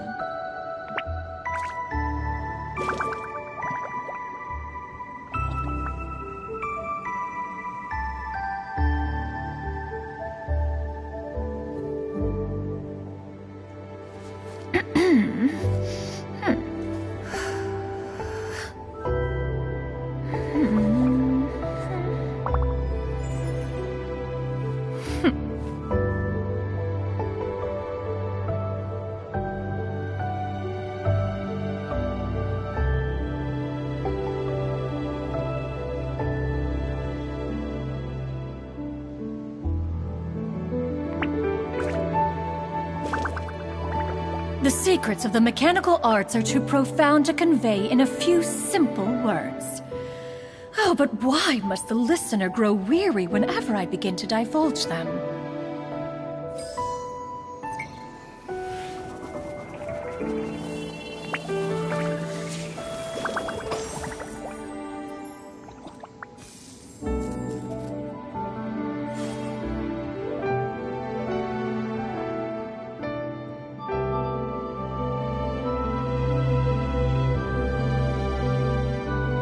Peace prevails throughout the land, and all things are made new, as buds in the spring.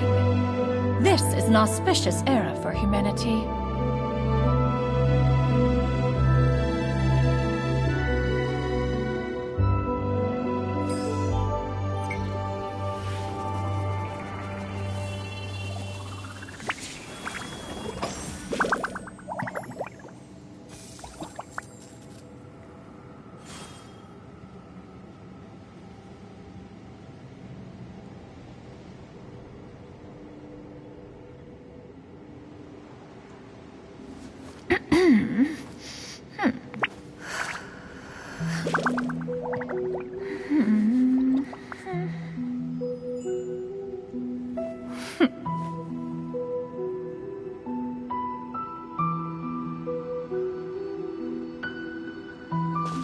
One was furious upon receiving your letter.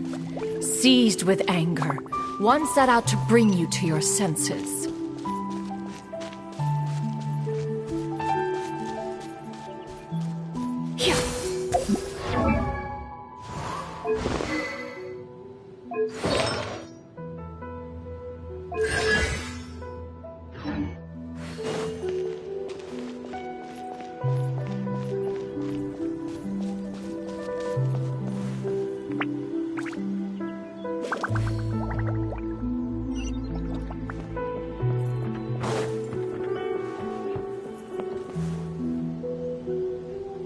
In truth, one had more than a few misgivings about your chosen partner, as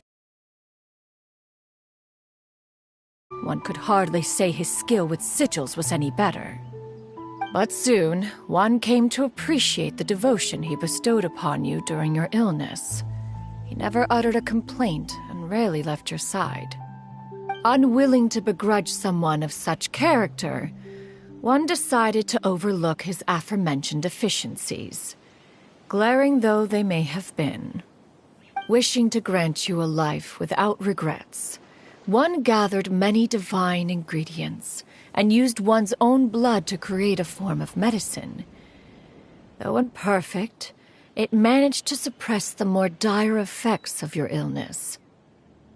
As for how to deliver the medicine, after much contemplation, one eventually decided to perform the deed oneself.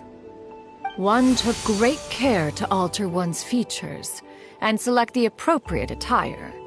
Only after meticulous scrutiny did one finally set out for Wangshu Inn. As one expected, you were most ignorant of one's true identity. You showed not even the slightest inkling of recognition. One was quite torn. Should one have celebrated the success of one's disguise, or mourn the loss of your acquaintance?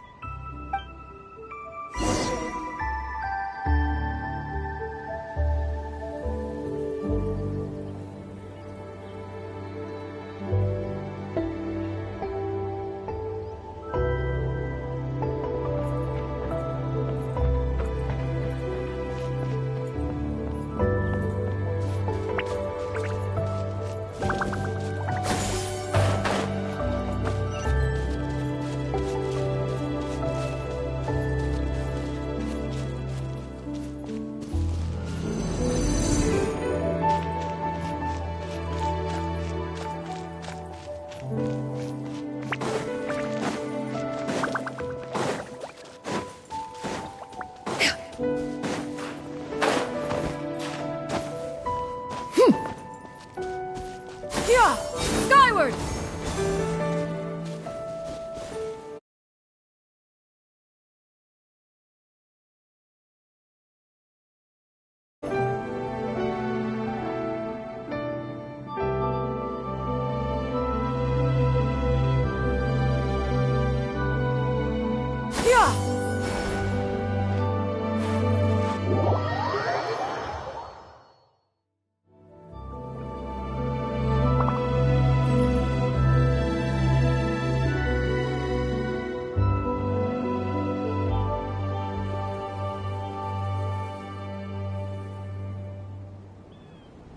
If you are presently unoccupied, Perhaps we could stop a while at one's abode for some repose and conversation.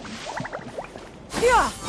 Nevertheless, one would speak to you about another matter, if you are amenable.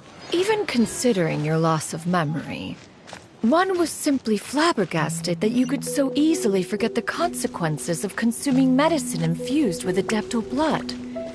Its proclivity to attract monsters is hardly that complicated of a concept to remember. To think that you tried to travel while weak from sickness and heavy with child. Had one not intervened to clear the fog, all of you would have been lost during the night.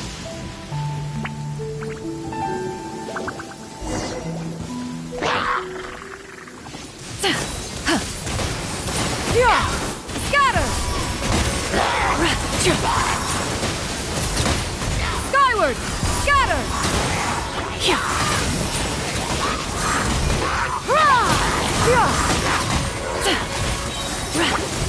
Stray clouds converge!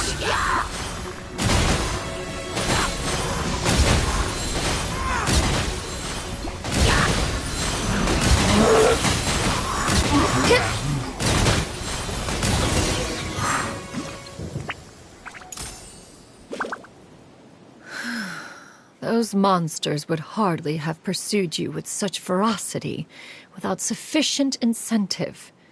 They were likely incited by the presence of godly remains. Said godly remains, in turn, were likely drawn to the trace of one scent on your body. One was, after all, an active participant in the Archon War. Some of the gods were likely shattered by contraptions of one's very making. In the end, one was relieved to see you endure through the night. At the break of dawn, one heard an infant's cry pierce through the air, and one saw you carefully cradle the child to your chest. Although certain mortal matters remain foreign to me, one could not help but be moved by your joy. To see you happy, that was more than enough.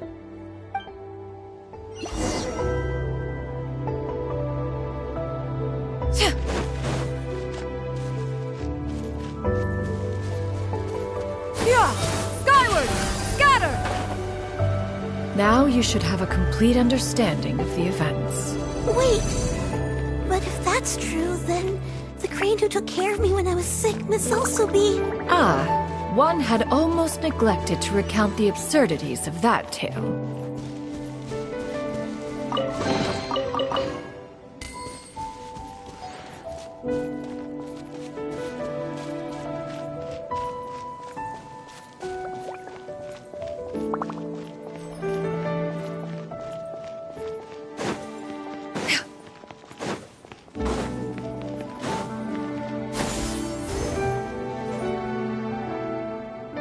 Just as you and I troubled one with her antics, so did you give one many a headache. Upon finding you burning with fever, one made plans to bring you back to one's abode for treatment. However, upon seeing one's form, you began to cry, refusing to get on one's back. When one asked you why, apparently you believed that one could not possibly be a true Adeptus, because all illuminated cranes are white from tip to toe. One had no choice but to apply powder to one's body to conceal the variegated nature of one's appearance. You became more than amenable enough when one stood before you devoid of any other coloring. It bears mentioning, however, that as a crane, Yuendai was nearly entirely pure white in color. Though you had never encountered her in that form, you still recognized the essence of her being. Perhaps fate brought you two together in more ways than one.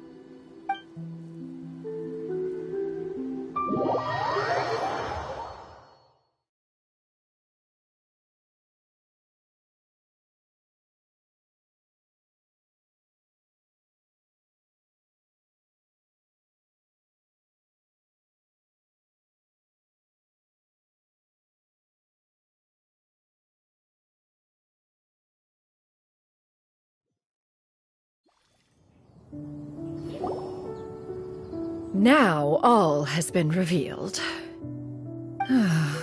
One owes you an apology, Yuan Dai. One recognized you upon your very entrance into Wanmin restaurant. One has always viewed you as a disciple of equal standing with Ganyu and Shenhe. Indeed, one wished to bring your story to a satisfactory end with this visit to Liyue Harbor.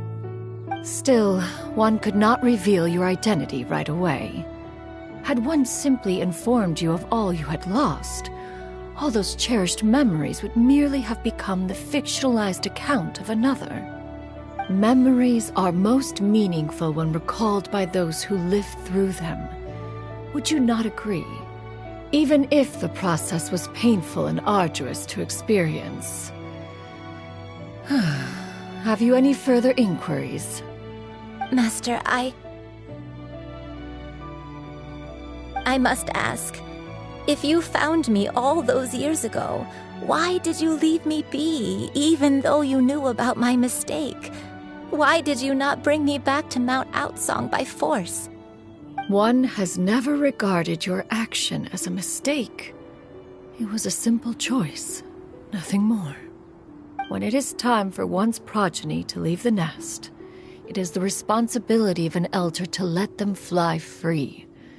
Yet, when your wings grow weary and the night grows dark, just know that you always have a place to which to return.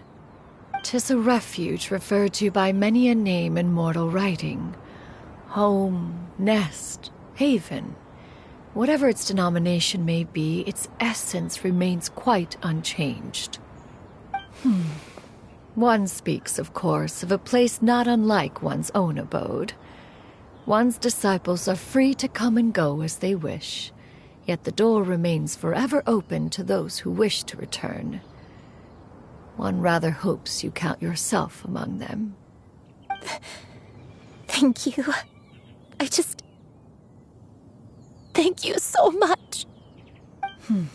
You and I.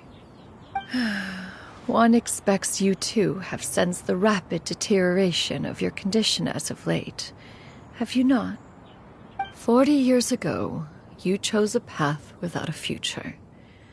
Though one used one's own blood to provide you with a few decades of extra time, it merely delayed the inevitable. One may have extended the path, yet one was unable to alter its final destination. Even the power of an adeptus has its limits.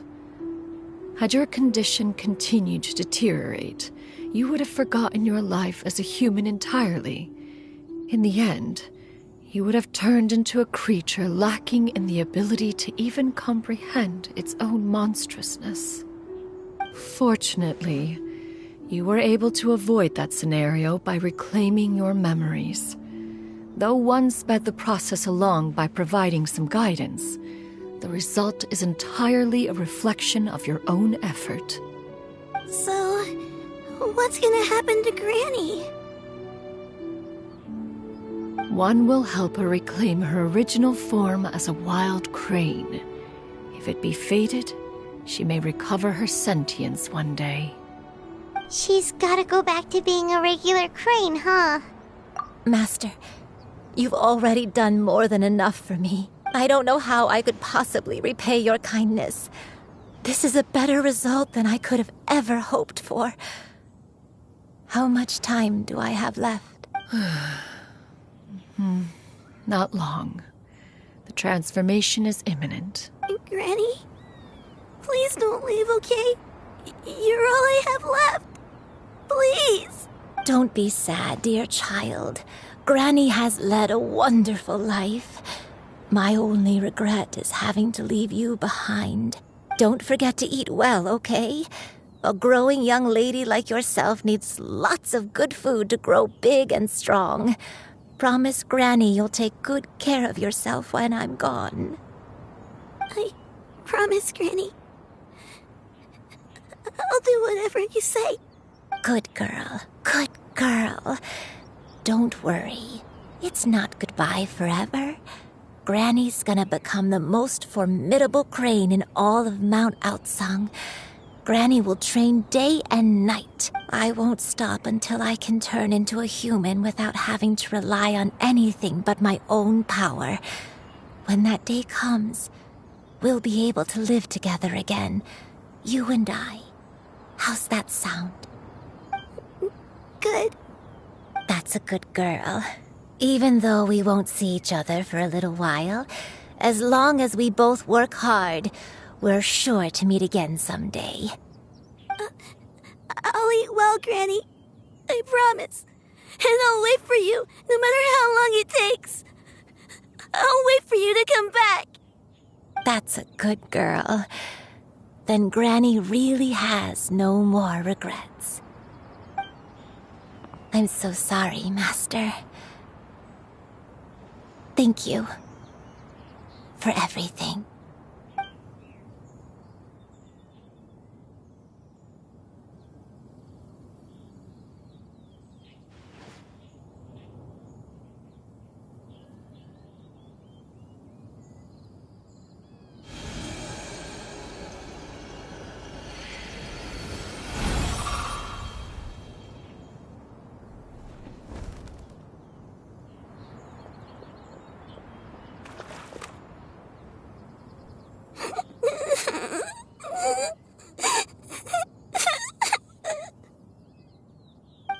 You.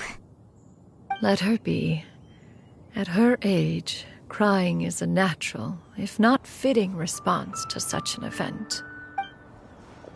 Tears are a necessary part of maturation.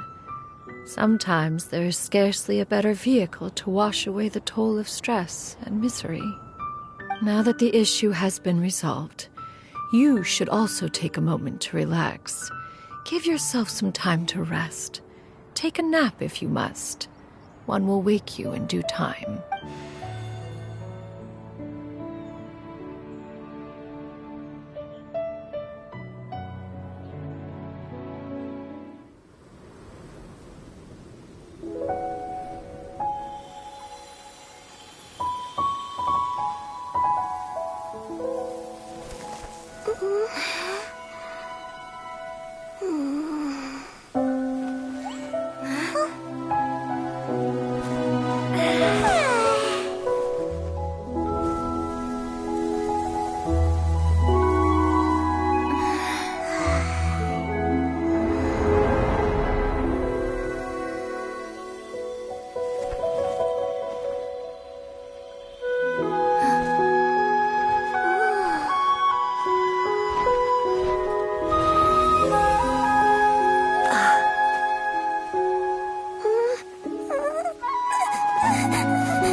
We would see each other again, that our days of separation would finally end, and all my troubles would be behind me.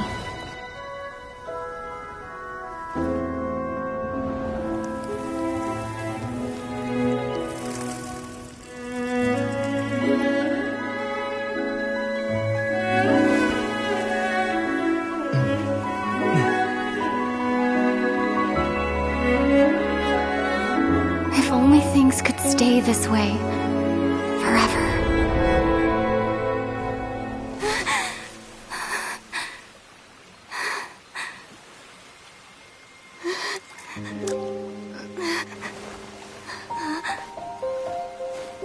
A nightmare? Curious. If you're relaxed, shouldn't your dreams be pleasant? It was a good dream. It's just... You weren't ready to wake up.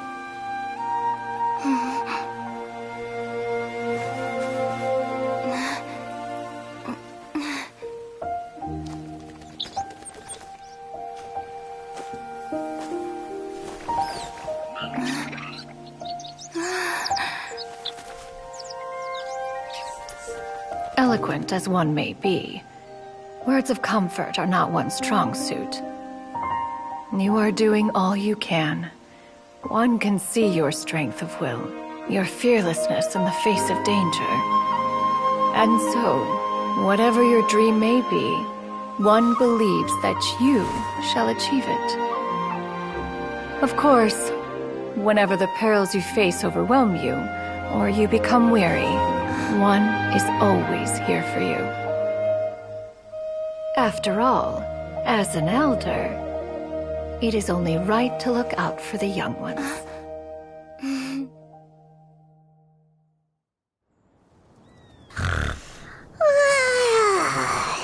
Grilled chicken drumsticks. Huh?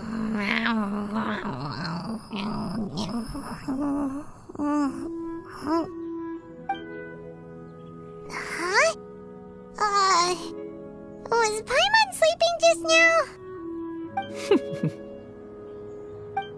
Oh, Paimon wasn't talking to you. Paimon had a dream about eating grilled chicken drumsticks, that's all.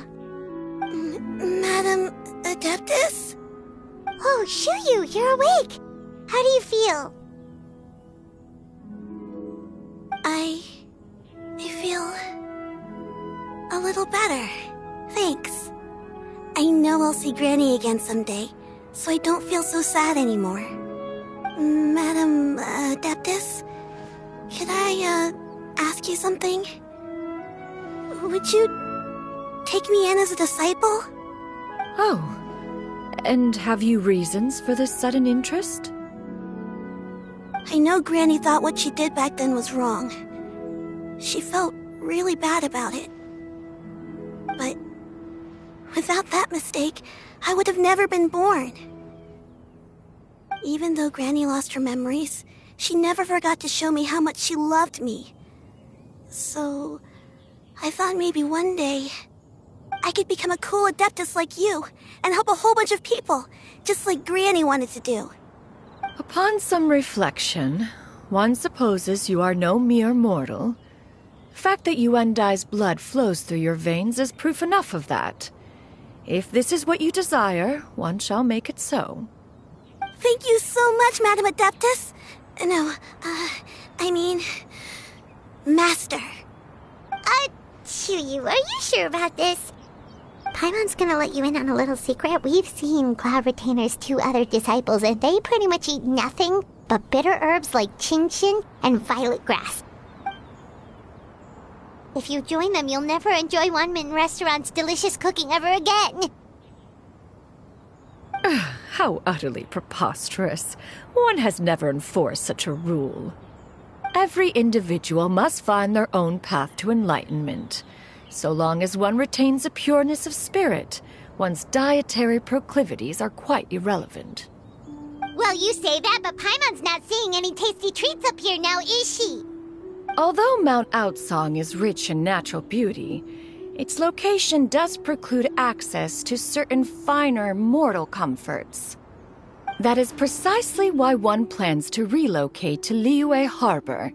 Shuyu shall have the honor of becoming one's first disciple in the human world.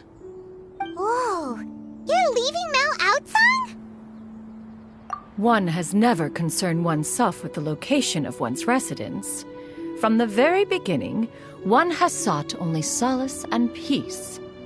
Yet in the end, all of one's disciples ended up in Liyue Harbor. Ganyu, Shenhe, Yuendai, they all chose a life among the mortal world.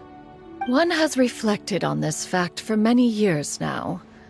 One can only assume that it is due to some failing on one's part as an elder or master. A failing, perhaps, of recognizing what it was they truly wanted. One is most curious as to what aspect of Liyue Harbor could have enticed them to remain there. One could hardly offer an opinion on the matter, but perhaps some time in the harbor will prove instructive. Why are you all so silent? Paimon is, just a bit shocked, that's all. One has precious little time to squander. However, if one finds oneself otherwise unoccupied, one would not be opposed to the idea. One will be assuming the identity of a human while residing in Liyue Harbor. You should take care to avoid disclosing one's true identity. Don't worry, we'll help you keep it a secret. So, when can we expect to start seeing you in the city? Perhaps in 2 days' time. One has some matters to see to before one's departure. Preparation is the key to success, after all. One plans to put up various items from one's collection for sale. The earnings should provide for a comfortable living in Liyue Harbor. One has already picked out a handsome property near Chuhu Rock. 'Tis no small purchase, but what is mortal life if not one expense after another? Seems like you've really thought of everything. Then how about we meet up in Liyue Harbor in 2... A sensible plan. See you then. Oh, also, why don't you take this suspensus somnium mechanism as a souvenir? Anytime you should feel ill at ease in the future, you may try quieting your mind and sitting in meditation as you listen to its melodies. It might help you find a new perspective. Awesome! Thanks, Cloud Retainer! Hey, didn't we promise Shincho that we'd tell him what we found out?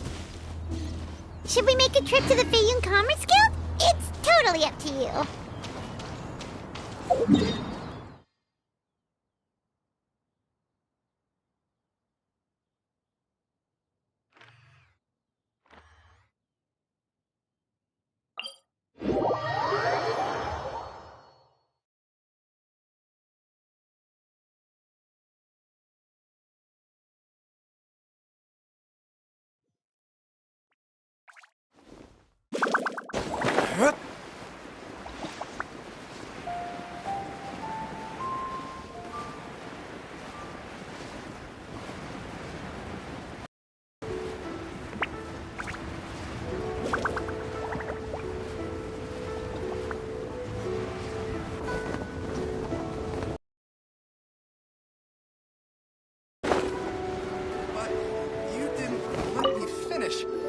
We meet again, dear friends.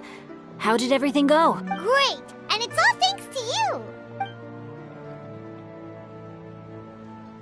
Ah, I see. So the stories didn't get it right after all. Even though she was a celebrated heroine, she had to bear a heavy burden that most could not hope to understand. Thank goodness for the help of that Adeptus.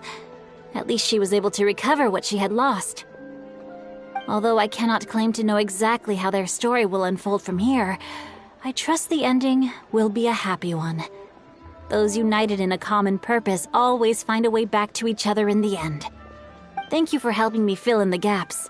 And don't worry, I'll keep this all to myself. It's not my story to tell, after all.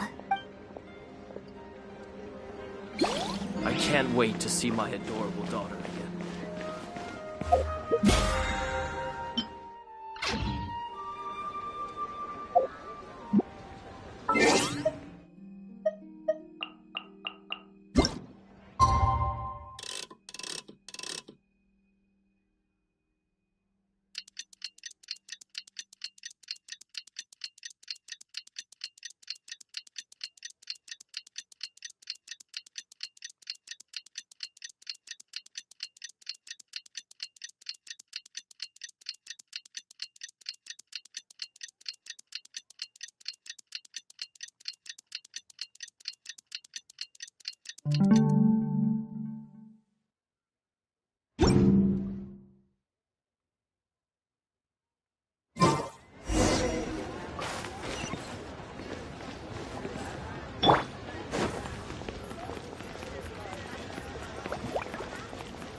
Your concerns are excessive and unfounded.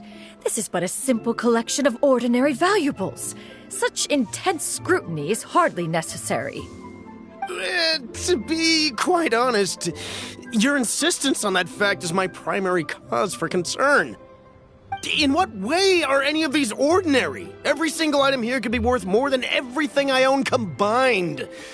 I simply can't risk shelling out that kind of mora without proper scrutiny. If I'm wrong, I would never be able to earn it back, not even if I worked every single day for the rest of my life. I have to be careful. Yes, you can never be too careful. We're here, Clow. Miss Shenyan, what are you guys arguing about? Ah, perfect timing. This ignoramus is questioning the authenticity of my wares. I'll have you know, these items have remained untouched in my personal collection for several hundred years. To question their legitimacy is pure folly. Several hundred years? Indeed. They're family heirlooms, you see, passed down over many generations, as families are wont to do. Yep, they've definitely been around a while. We can vouch for her on that one. Hear that? Had I not found myself in need of mora, I would scarcely have had the heart to part with them. Indeed, you should consider it an honor to even have the opportunity to behold them with your own eyes. Doubt their authenticity any further, and I may just decide to take them to another buyer. Whoa, please don't go! I apologize for any insult, miss. You see, I know full well that I lack the knowledge to judge the true worth of these items. If you could wait but a moment, I've hired an expert to appraise them for me. He should be here shortly. An expert, you say? Very well. I will wait for a little while longer, then. Traveler, Paimon, this is my new residence. If you have cause to seek my company in the future, this is where you can find me. Master! Oh, it's you two again. Hello. Shiryu! You got a new outfit! It looks great on you. Mm-hmm. Master made it for me. I like it too. Huh? You know how to make clothes? Do I know how to make clothes? With the support of the proper mechanism, sewing is hardly a challenge. Master, I brought in most of my stuff. There's a few boxes left, but they're kind of heavy, so I just left them outside. Fret not. I shall help you move them into your room. Actually, I should probably sort through my stuff a bit first. Everything's kind of messy right now, so maybe you could, not look yet, Master? Yeah, that'd be great. It appears my young apprentice has her own fair share of secrets. No matter. Do what you must, child. Now, this expert you mentioned, when can we expect their arrival? Soon. Ah, there he is! Here, allow me to make some introductions. This is Mr. Zhongli, a well-respected consultant at Wangshang Funeral Parlor and an expert in all manner of valuables and antiques. Mr. Zhongli, this is Miss Shenyun. She's the one who's looking to sell the collection of valuables I mentioned earlier. Huh. Ah, if it isn't Miss Shenyun. It has been quite some time since our last meeting. What a serendipitous reunion. Indeed, most serendipitous. Have you been faring well as of late, Mr. Zhongli? Quite well, thank you. I was fortunate enough over the past few days to enjoy both a stroll in the mountains and a fresh brew of tea from the most recent harvest. Huh. So you two are already acquainted? Indeed. How fortunate we are that fate has brought us together again. If you are otherwise unaware, allow me to inform you that Miss Shenyun is a well-regarded collector and appraiser. She is well-versed in all fields, and oft-celebrated for her impeccable taste. You stand to gain much from this opportunity. You are too kind, Mr. Zhongli. True collectors pride themselves on their wealth of knowledge and eye for detail. I can say without a doubt that you are foremost in that regard. Why, you flatter me, Miss Shenyun. It would seem that you are as self-effacing as ever. Not at all, Mr. Zhongli. Not at all. While I am loath to butt into this conversation, I must ask, you two already knew each other, and you seem to have quite a cordial relationship. Can I be certain that you're not working together to swindle me? I mean, you never know. Huh! A preposterous accusation. The heavens themselves would collapse before we would conspire to do such a thing.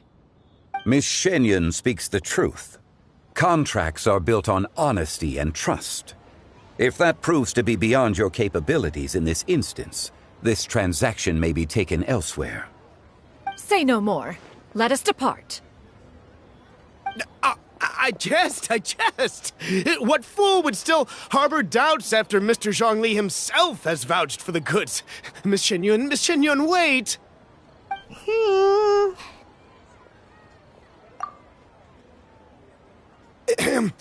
I deeply apologize for doubting you. So, Mr. Zhongli, could you please give me a final verdict on the value of these items? There is no cause for concern. They are indeed rare and precious valuables. Take this mechanism, for instance. Though one may not immediately perceive its purpose, its structure and appearance are exquisite enough to merit it a place in any fine home. The same can be said for this one here. Few could hope to possess an item that so perfectly blends mechanical wonder with geometric grace. I am sure you have heard from your travels that the study of mechanisms is among the most wondrous arts in this world. With that in mind, I earnestly recommend procuring every last item in this collection. All right. Since I hired you as my consultant, Mr. Zhongli, I shall, of course, trust your good opinion. Then, in that case, Miss Shenyun, I'll take the lot. However, since the final sum is quite large, how about we start with an initial deposit through the Northland Bank? The Northland Bank? Huh. Oh, you refer to the fiduciary house. Oh, very well. I fear people only use the term bank nowadays. In that case, I'll be off for now. I'll return to collect the goods once you've received the funds.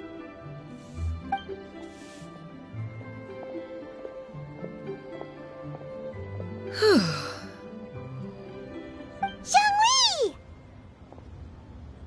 My friends, have you been doing well? We've been great! How about you? Paimon didn't know you were such a busy consultant! My days have been quite pleasant as well. I had been quietly enjoying a cup of tea when Mr. Xiaozu requested my services. As for you, Miss Shenyun, I presume you must be looking to settle in the city? I must say, the name Shenyun sounds exceedingly strange coming from you. Perhaps you could dispense of that particular epithet in further conversation. Whatever for. Am I not addressing you as a friend should? Well, that is true, but... Alas, refer to me however you will. After all, a name exists such that others may address you with it. One is hardly ignorant of that fact. It would seem that you have gained many valuable insights over the years, Cloud Retainer. One has indeed. One's previous days were all brief. Now that one has made up one's mind to move and settle, one has gained a much better appreciation of the hubbub and commotion of the city, as well as the people's hard work and ardor. This city is much changed from how it was more than 1,000 years ago. Not unlike the ocean tides, so too shall the movement of people ebb and flow. From turmoil to peace, enlightenment to aspiration. Human society possesses limitless potential. In another 1,000 years, the scene we witness here may change in ways that are impossible for either of us to imagine. Alright, that's enough reflection for one day. No need to get all sentimental on us. You make a valid point, Paimon. Now that the sale has concluded, what say one plays the host as we try some specialty dishes together? One must profess great interest in trying bamboo shoot soup. Perhaps you have forgotten, Cloud Retainer, but I once tried my hand at that dish. You were at the table on that occasion, so logic dictates that you should have already tried it. Oh? What occasion was this? It was a reunion between friends several centuries ago. Alas, you must have been too preoccupied to secure yourself a portion. Or perhaps our other companions simply availed themselves of faster reflexes on that occasion. Hardly. 'Twas most certainly out of consideration for the others in attendance. In but a moment, one will show you what it means to have a true deftness of hand. It is settled then. Bamboo shoot soup, mora meat, crab roe tofu, triple-layered consommé. We shall enjoy the lot. One has already passed word to Shenhe and Ganyu to make a reservation. It is prime time for them to meet one's newest disciple. Is that agreeable to everyone? It should be a most splendid occasion.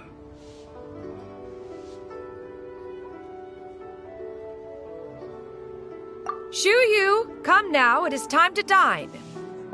Ah, this gentleman over here is Mr. Zhang Li. He is,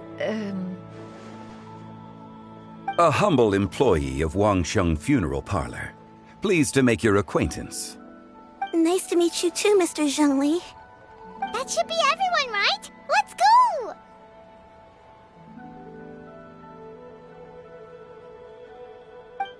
Sounds good. Actually, Master, have you ever tried Adeptus' temptation? I heard it's impossible to stop eating after even just one bite. You know, 'cause it's super tempting and stuff. Is that true? That sounds rather implausible. Although with the right preparation, certain dishes can be too delicious to resist. Huh? Why are you all walking so fast? Hey, wait for Paimon! Hey, wait up!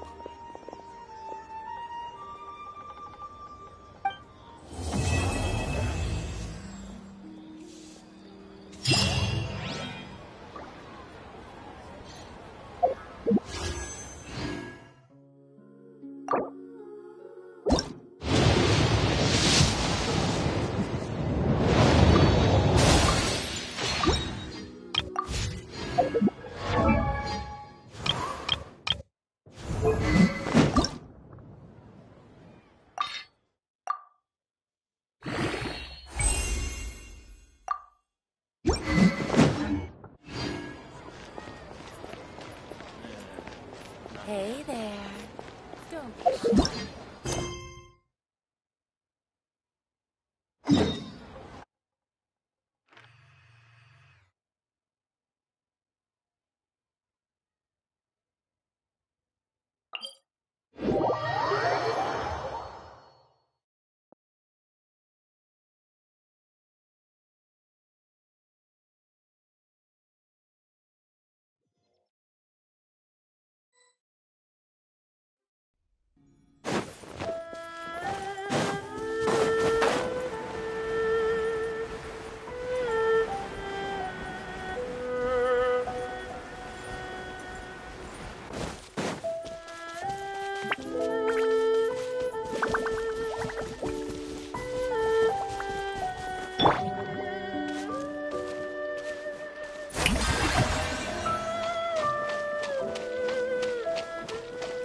Let my name echo in song! Yeah! Scatter! Fiddlesticks!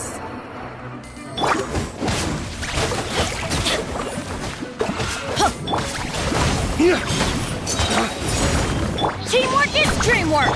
Strike a pose!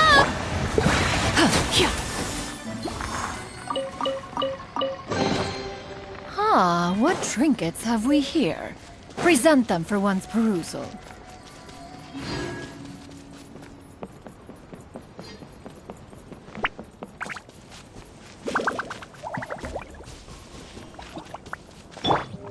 Shower me with praise!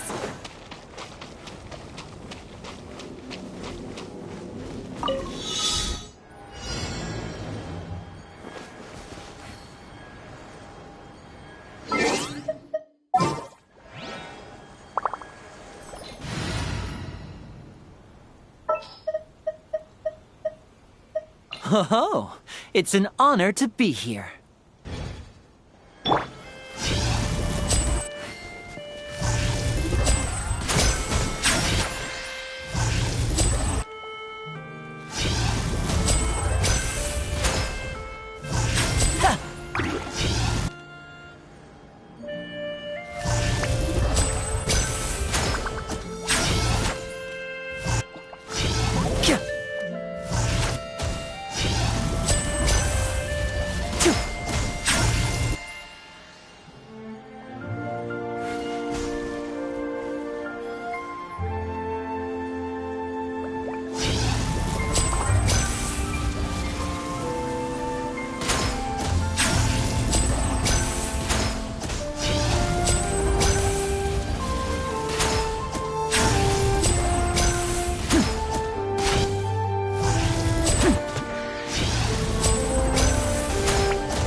Guess this'll go into my magic pocket.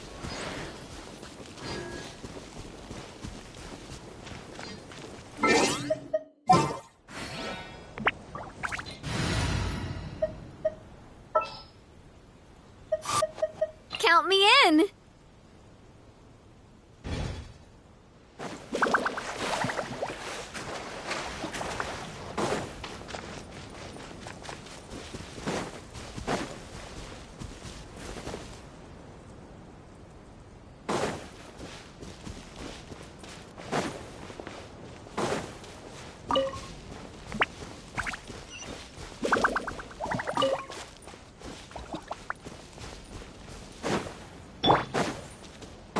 Yeah! Skyward!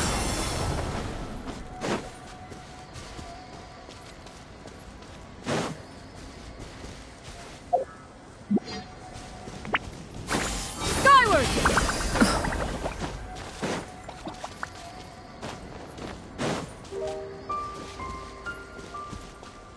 Yeah! Scatter!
Yeah! Skyward! Scatter! Feeling lucky?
we want to go traveling.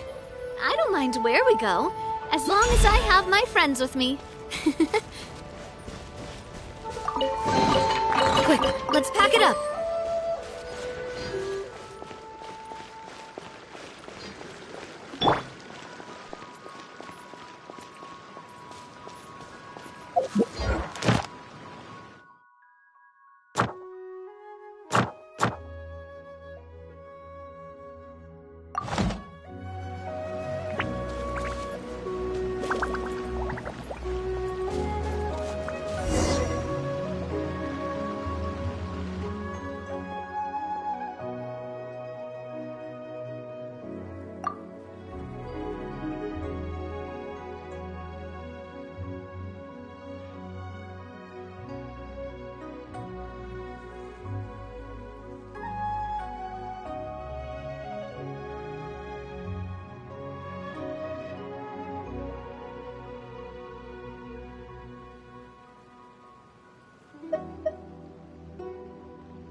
places for us to explore.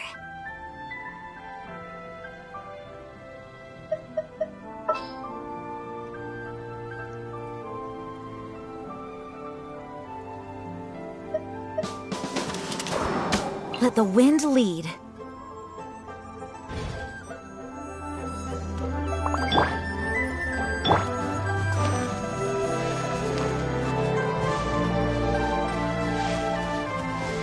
Everyone hold hands.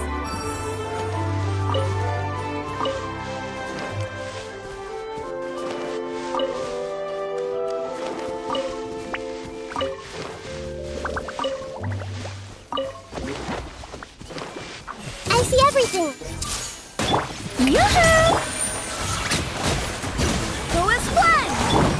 This may hurt a little. Wait! My mechanical masterwork!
You want me on your team?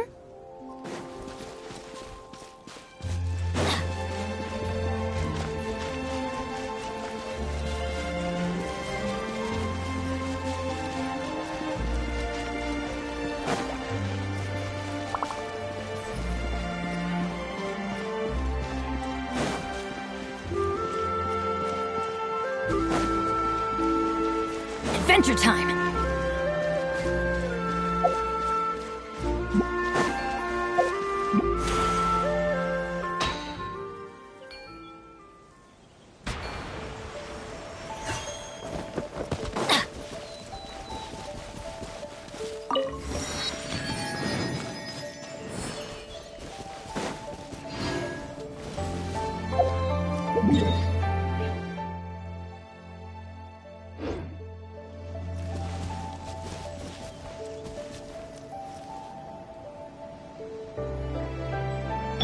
Yeah! Skyward!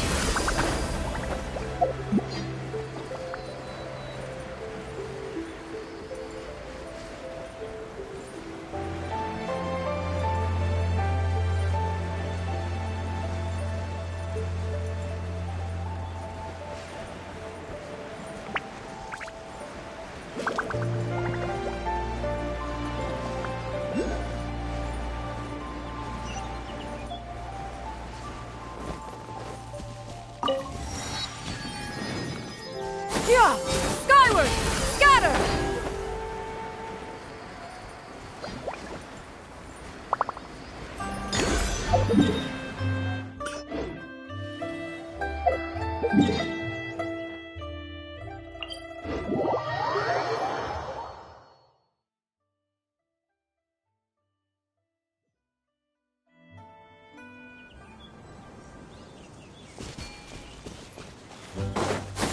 Skyward!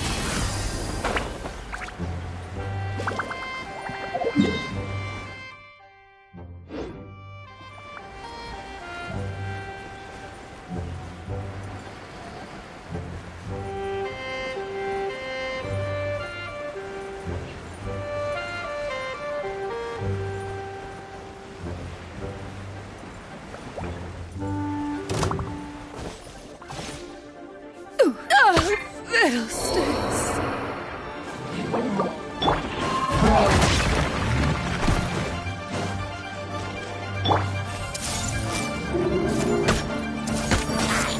Sharing my knowledge. Showing you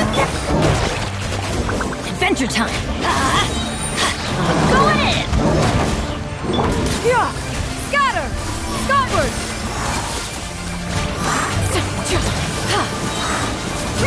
Make way for the attack!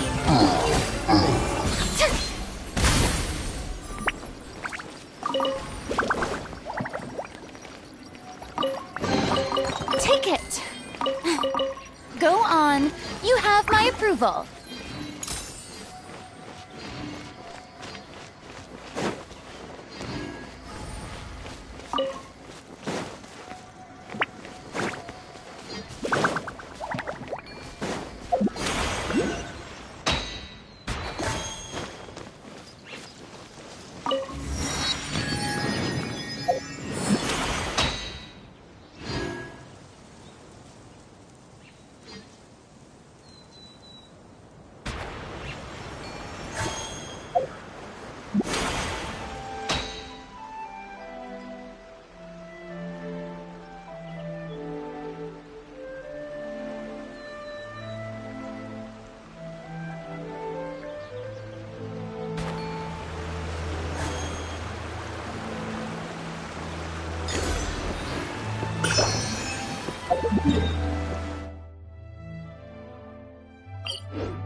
Skyward! Scatter!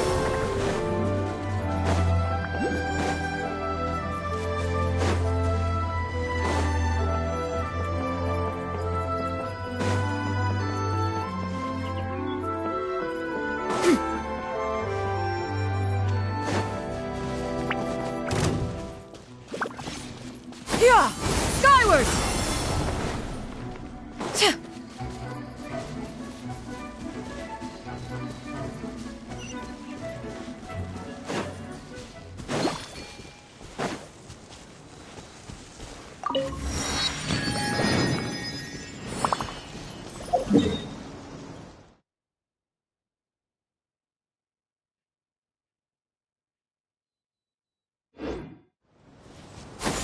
Skyward!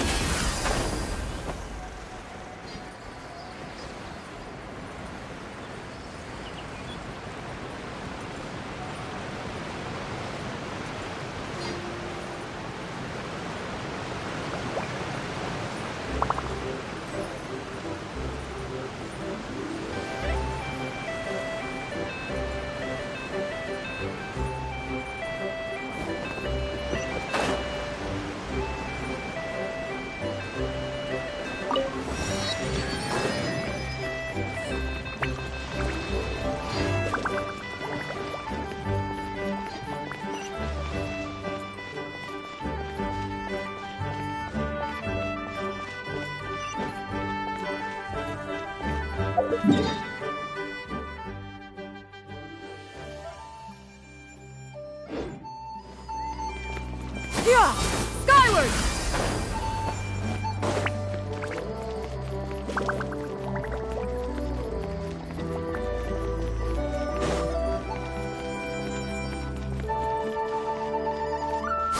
Skyward! Scatter!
Yeah!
Yeah! Skyward!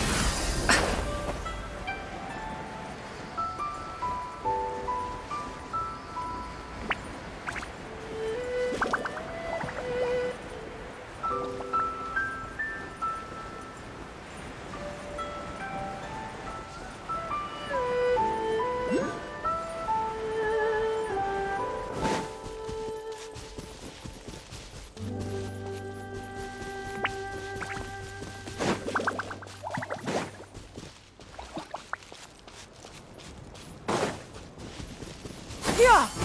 Scatter!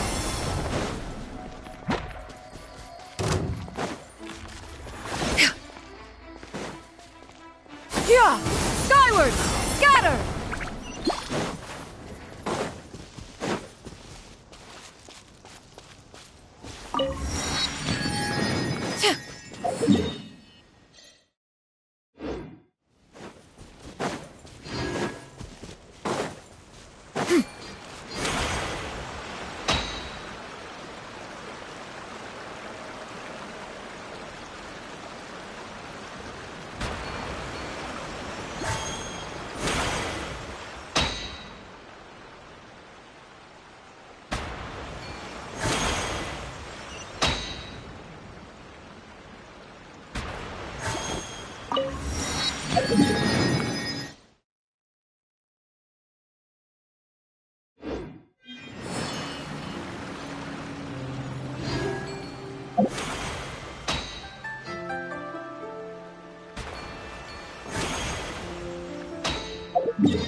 Yeah!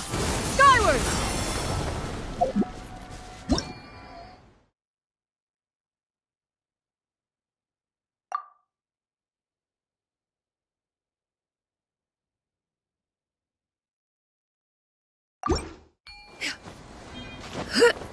Yeah!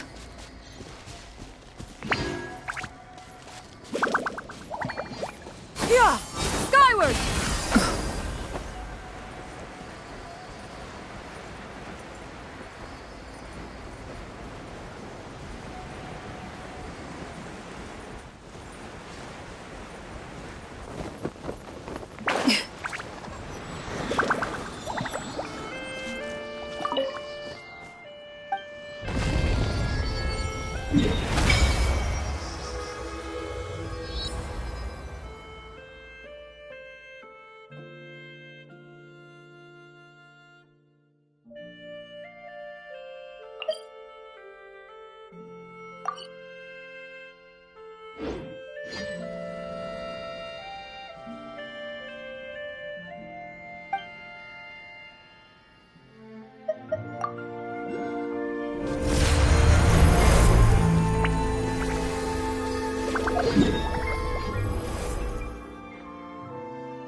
Yeah! Skyward! Scatter!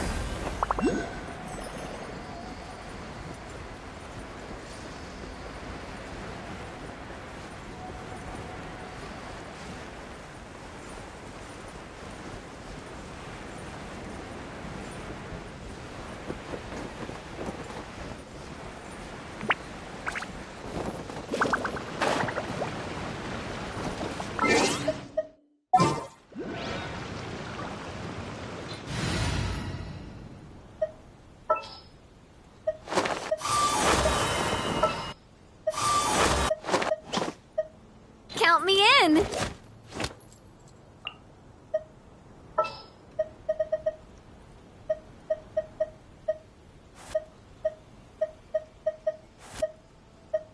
Behold, the Prinzessin der Verurteilung.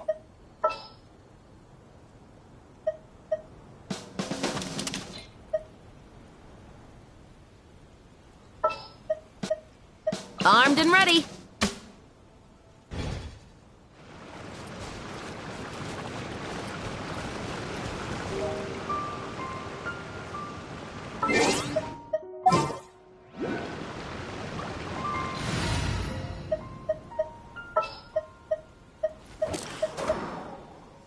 Hopefully this won't take long.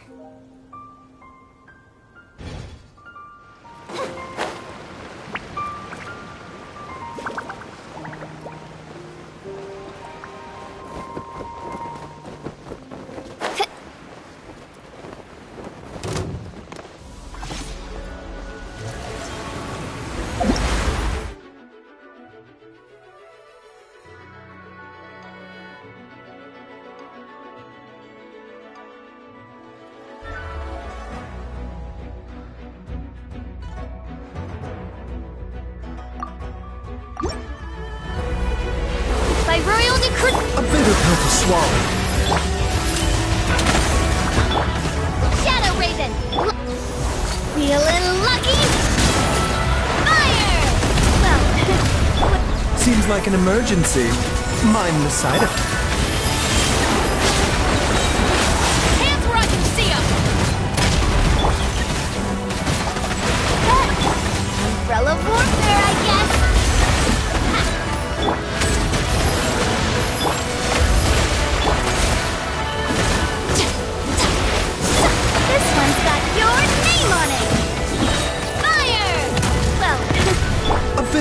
swallow. Wings of darkness!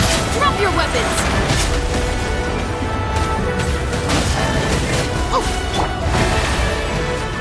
Taking a turn for the better. Umbrella warfare, I guess. Hiya! Oz reveal by final warning! Coming at ya! Cha! This one's got your name on it! Justice will prevail! Seductus! Attack! This one's got your name on it! Midnight Phantasmagoria.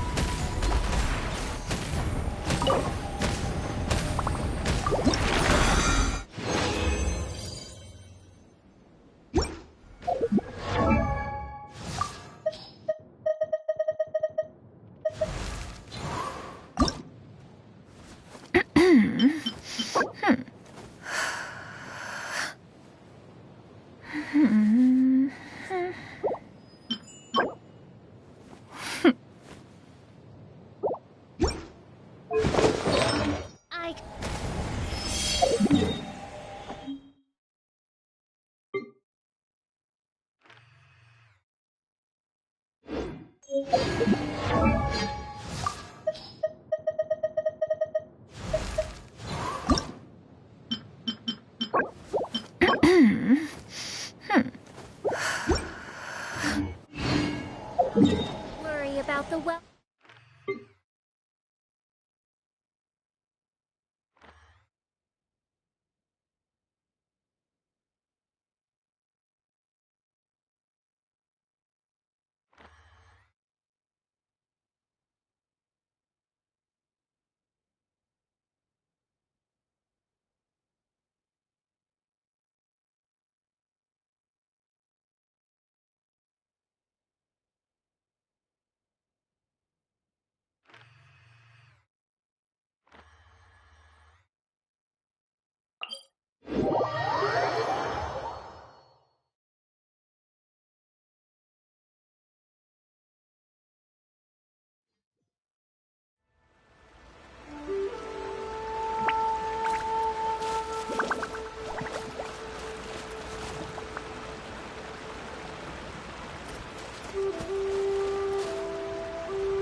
Sure.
Solidify!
The sun feels almost as hot as those studio lights I'm in front of all the time. Shower me with praise!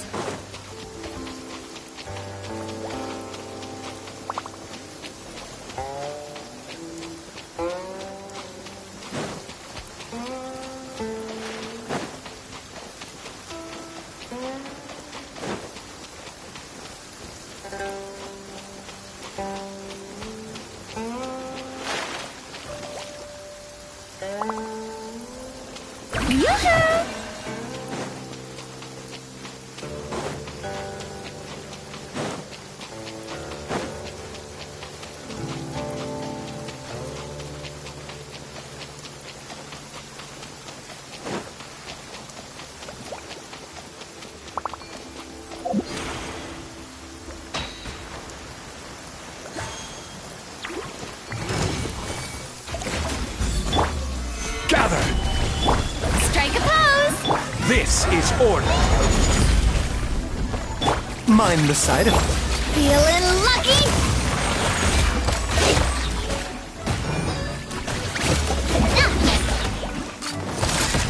Watch out!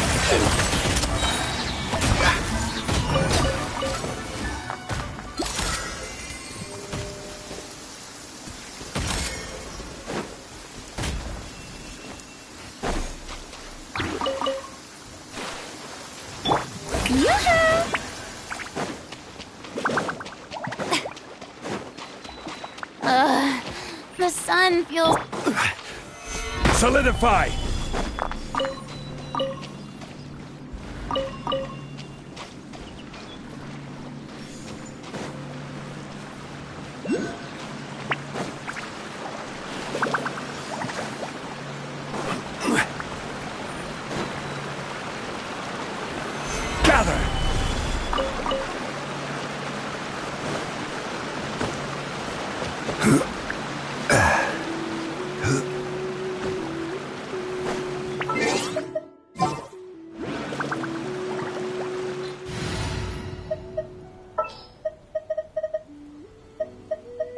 Don't disappoint me.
One is fast on one's feet.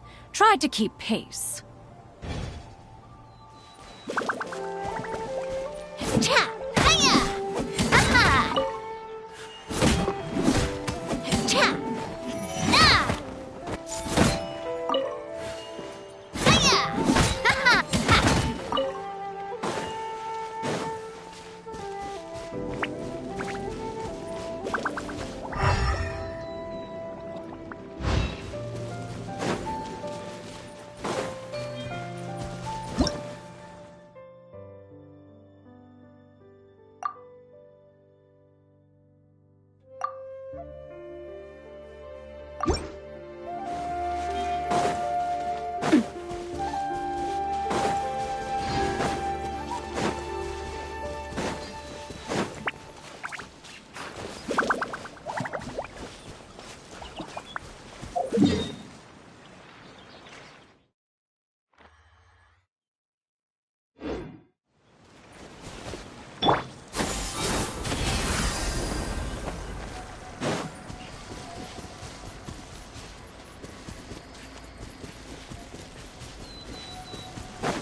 Yeah! Skyward!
Yoo-hoo!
Some of these adeptal arts one has not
Yeah!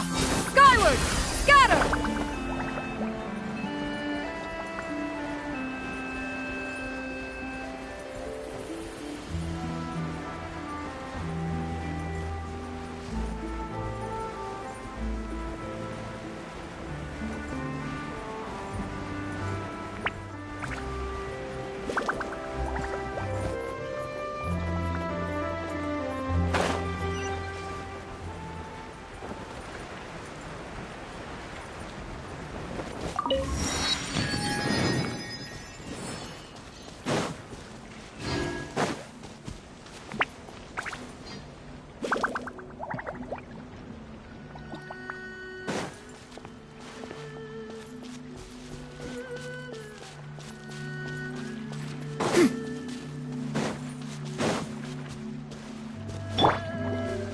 Showing you praise!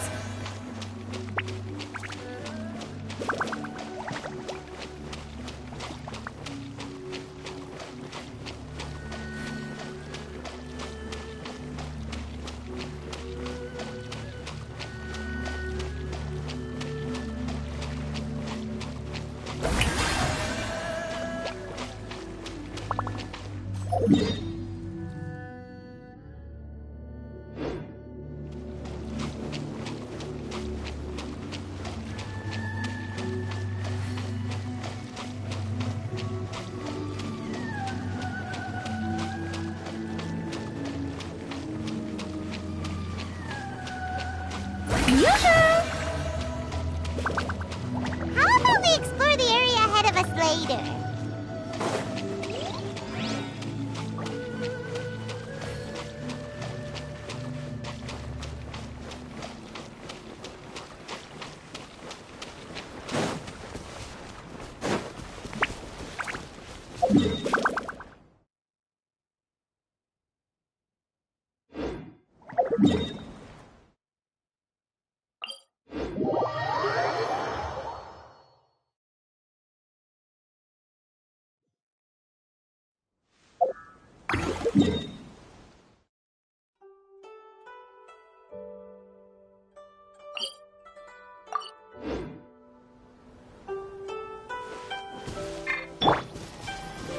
Yeah! Skyward! Scatter!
Perhaps we could take a walk by a riverbank or...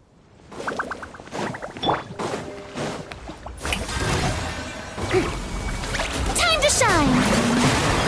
A bitter pill to swallow. Remember, health comes first. Skyward! Bow your head. Let the mighty be humble.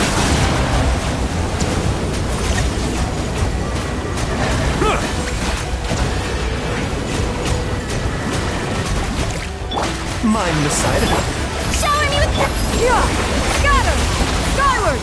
Settle down. Taking a turn for the better. Let the world collide! Seize the skies! Be sanctified.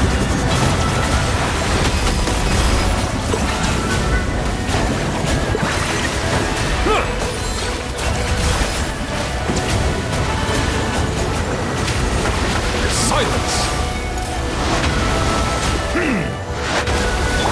Strike a pose! Spectacular scene! Skyward! Scatter! Bow your head.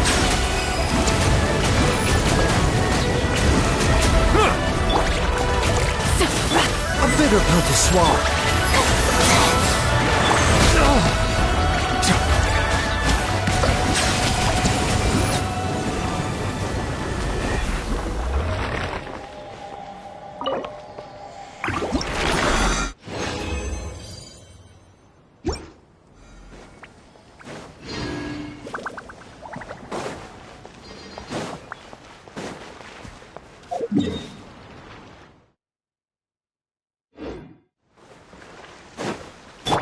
Yeah!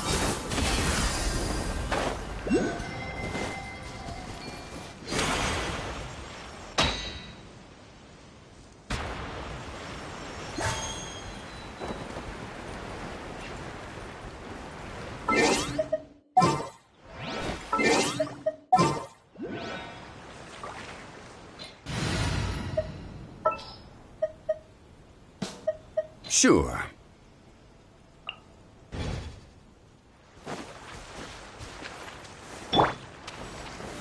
Stabilize!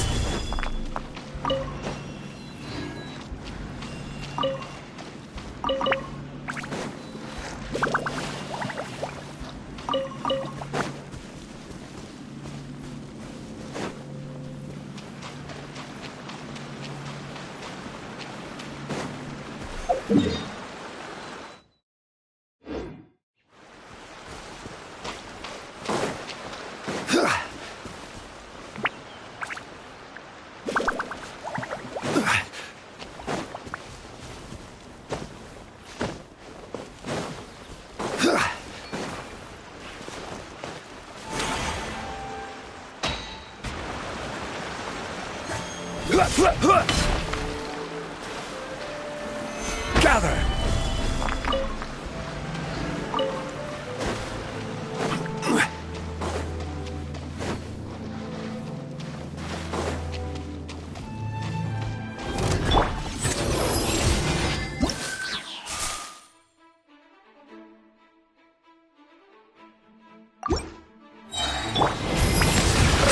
Yeah! Skyward! Remember, health comes first. Let the mighty be humble.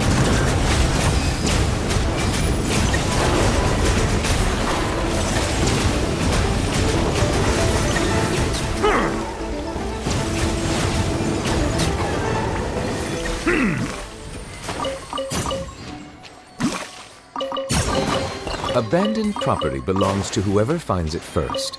So, it's legally yours now.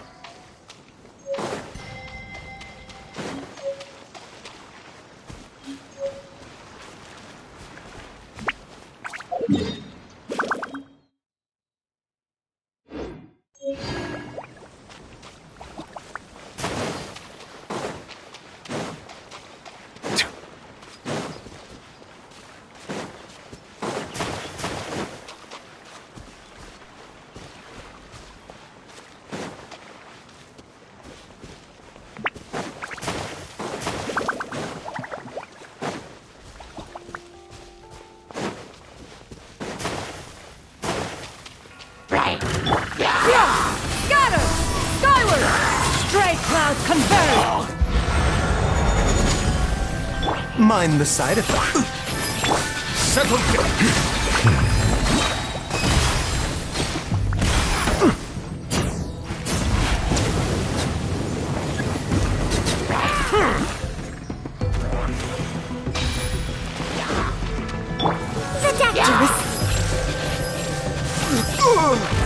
Seems like an emergency. Be sanctified.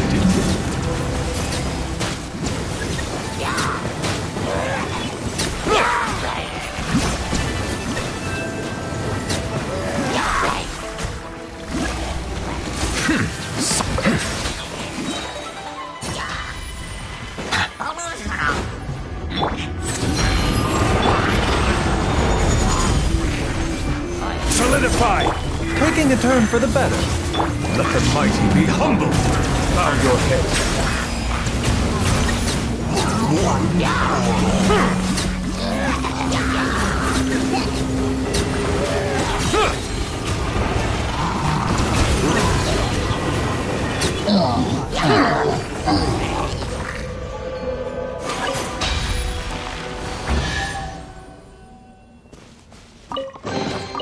Is it what you wish to find?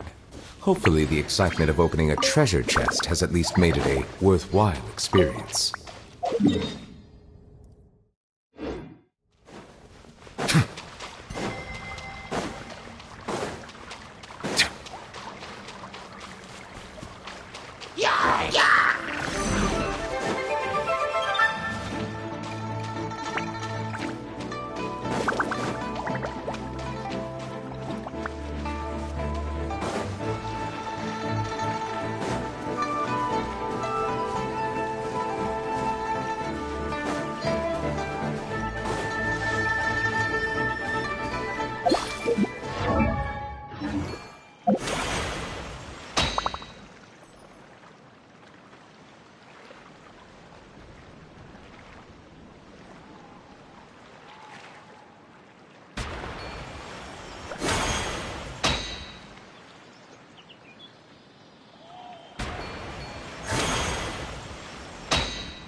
Well, since you asked...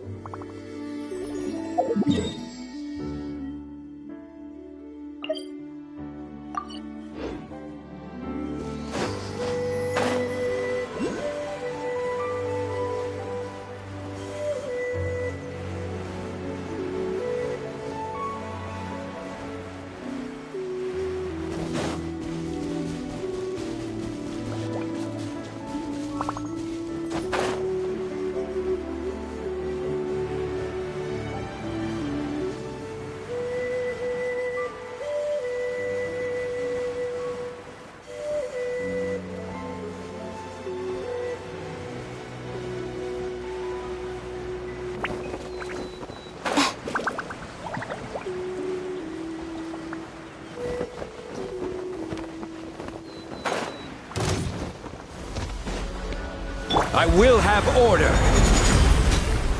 Stabilize. Mind the side effects. Seems like an Right here. Settle down.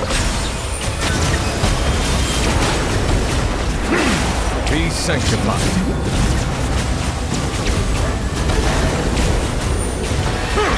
A sight to behold. Emerge. Right here.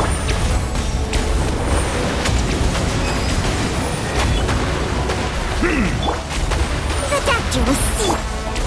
Gather. Bow your head.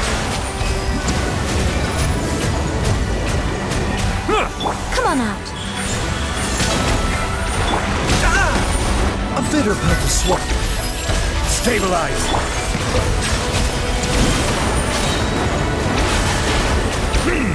Let the mighty be humbled.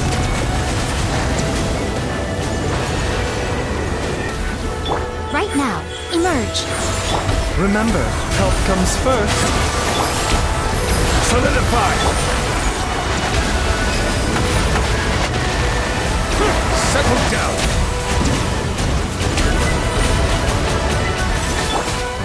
Order guide you.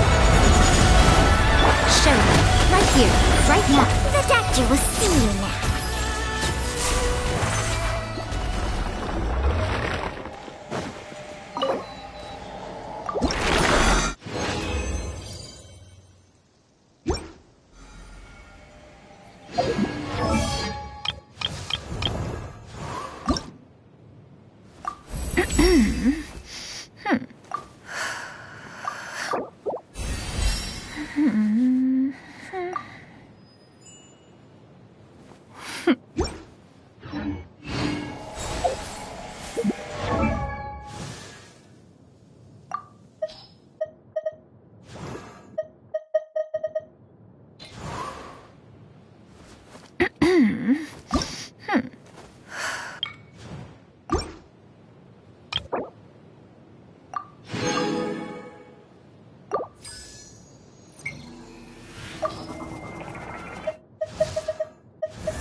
My contraptions are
Victory is almost ours!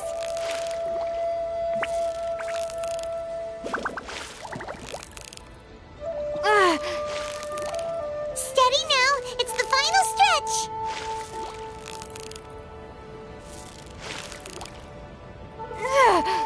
Victory is almost ours!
Wow, Paimon's stomach is rumbling already!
Victory is almost ours!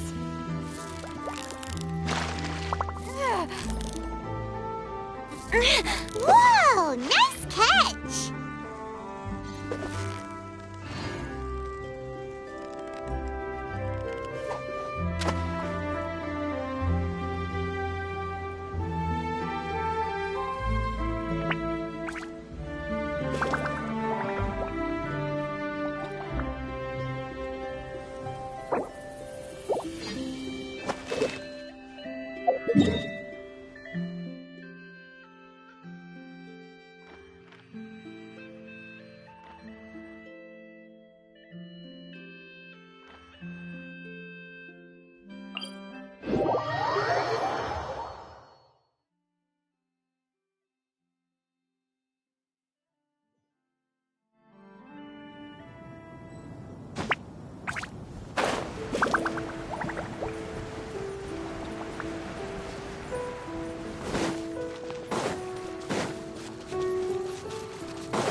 yours!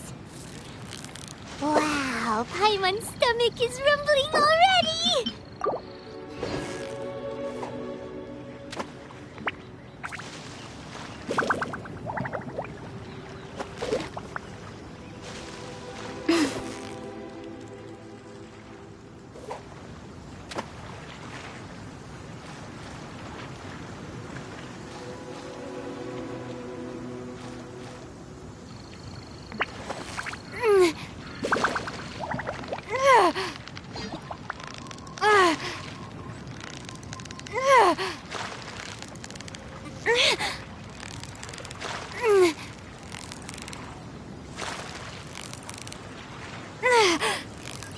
Yeah, you nearly got him!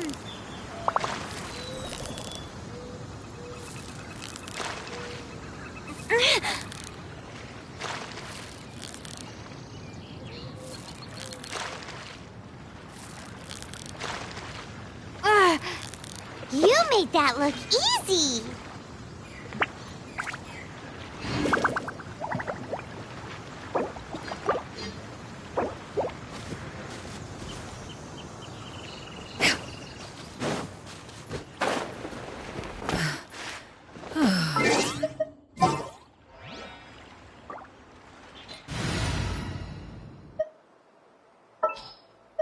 I have high hopes for this journey.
The pitch black whale inhabiting the other sea. Shower me with praise!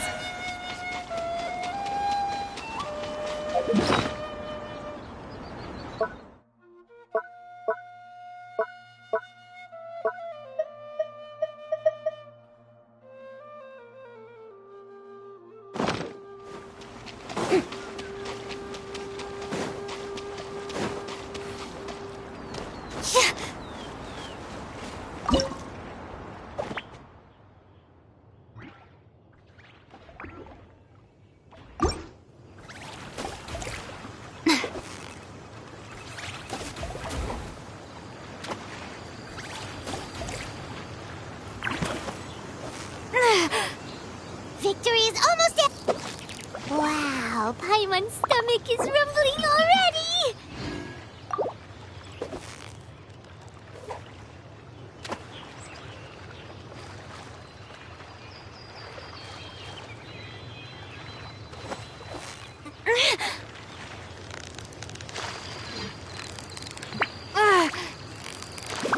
So close, so close! Stay cool! What is it? What is it? Is it another Paimon?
Tea parties are a must for the well-mannered. If you'd like to learn the proper etiquette, I'd be happy to teach you.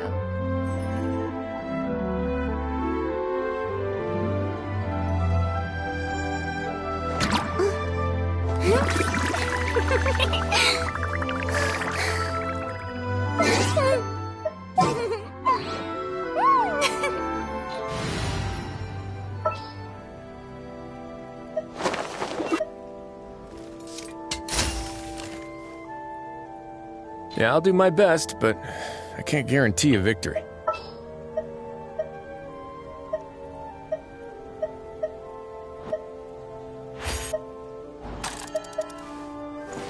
I applied for vacation.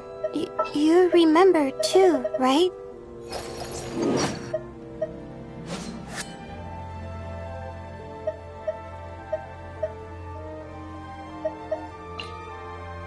Let's get out there and make some friends.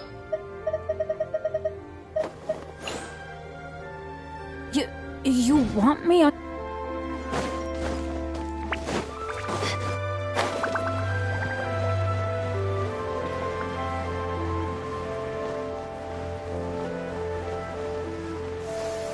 Oh, the weather's terrible. Shoot, if I can't see the sky tonight, I really can't put off my star mapping homework any longer.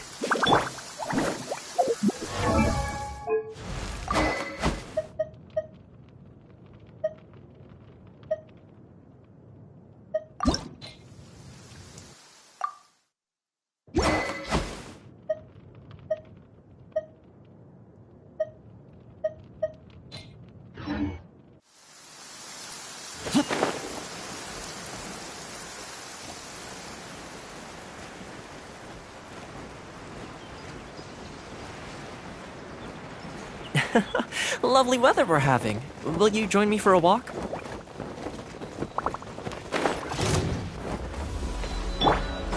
My guiding stars!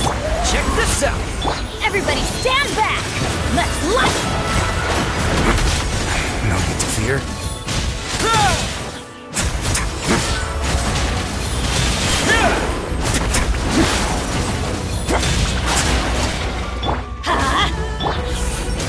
Don't get too close! Teamwork is strength! I got you covered! Oh, mine's a... Away now. Stay cool. Face your guilt.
If you ever see any stickers on my back, do me a favor and take them off. Malazines like to play pranks sometimes.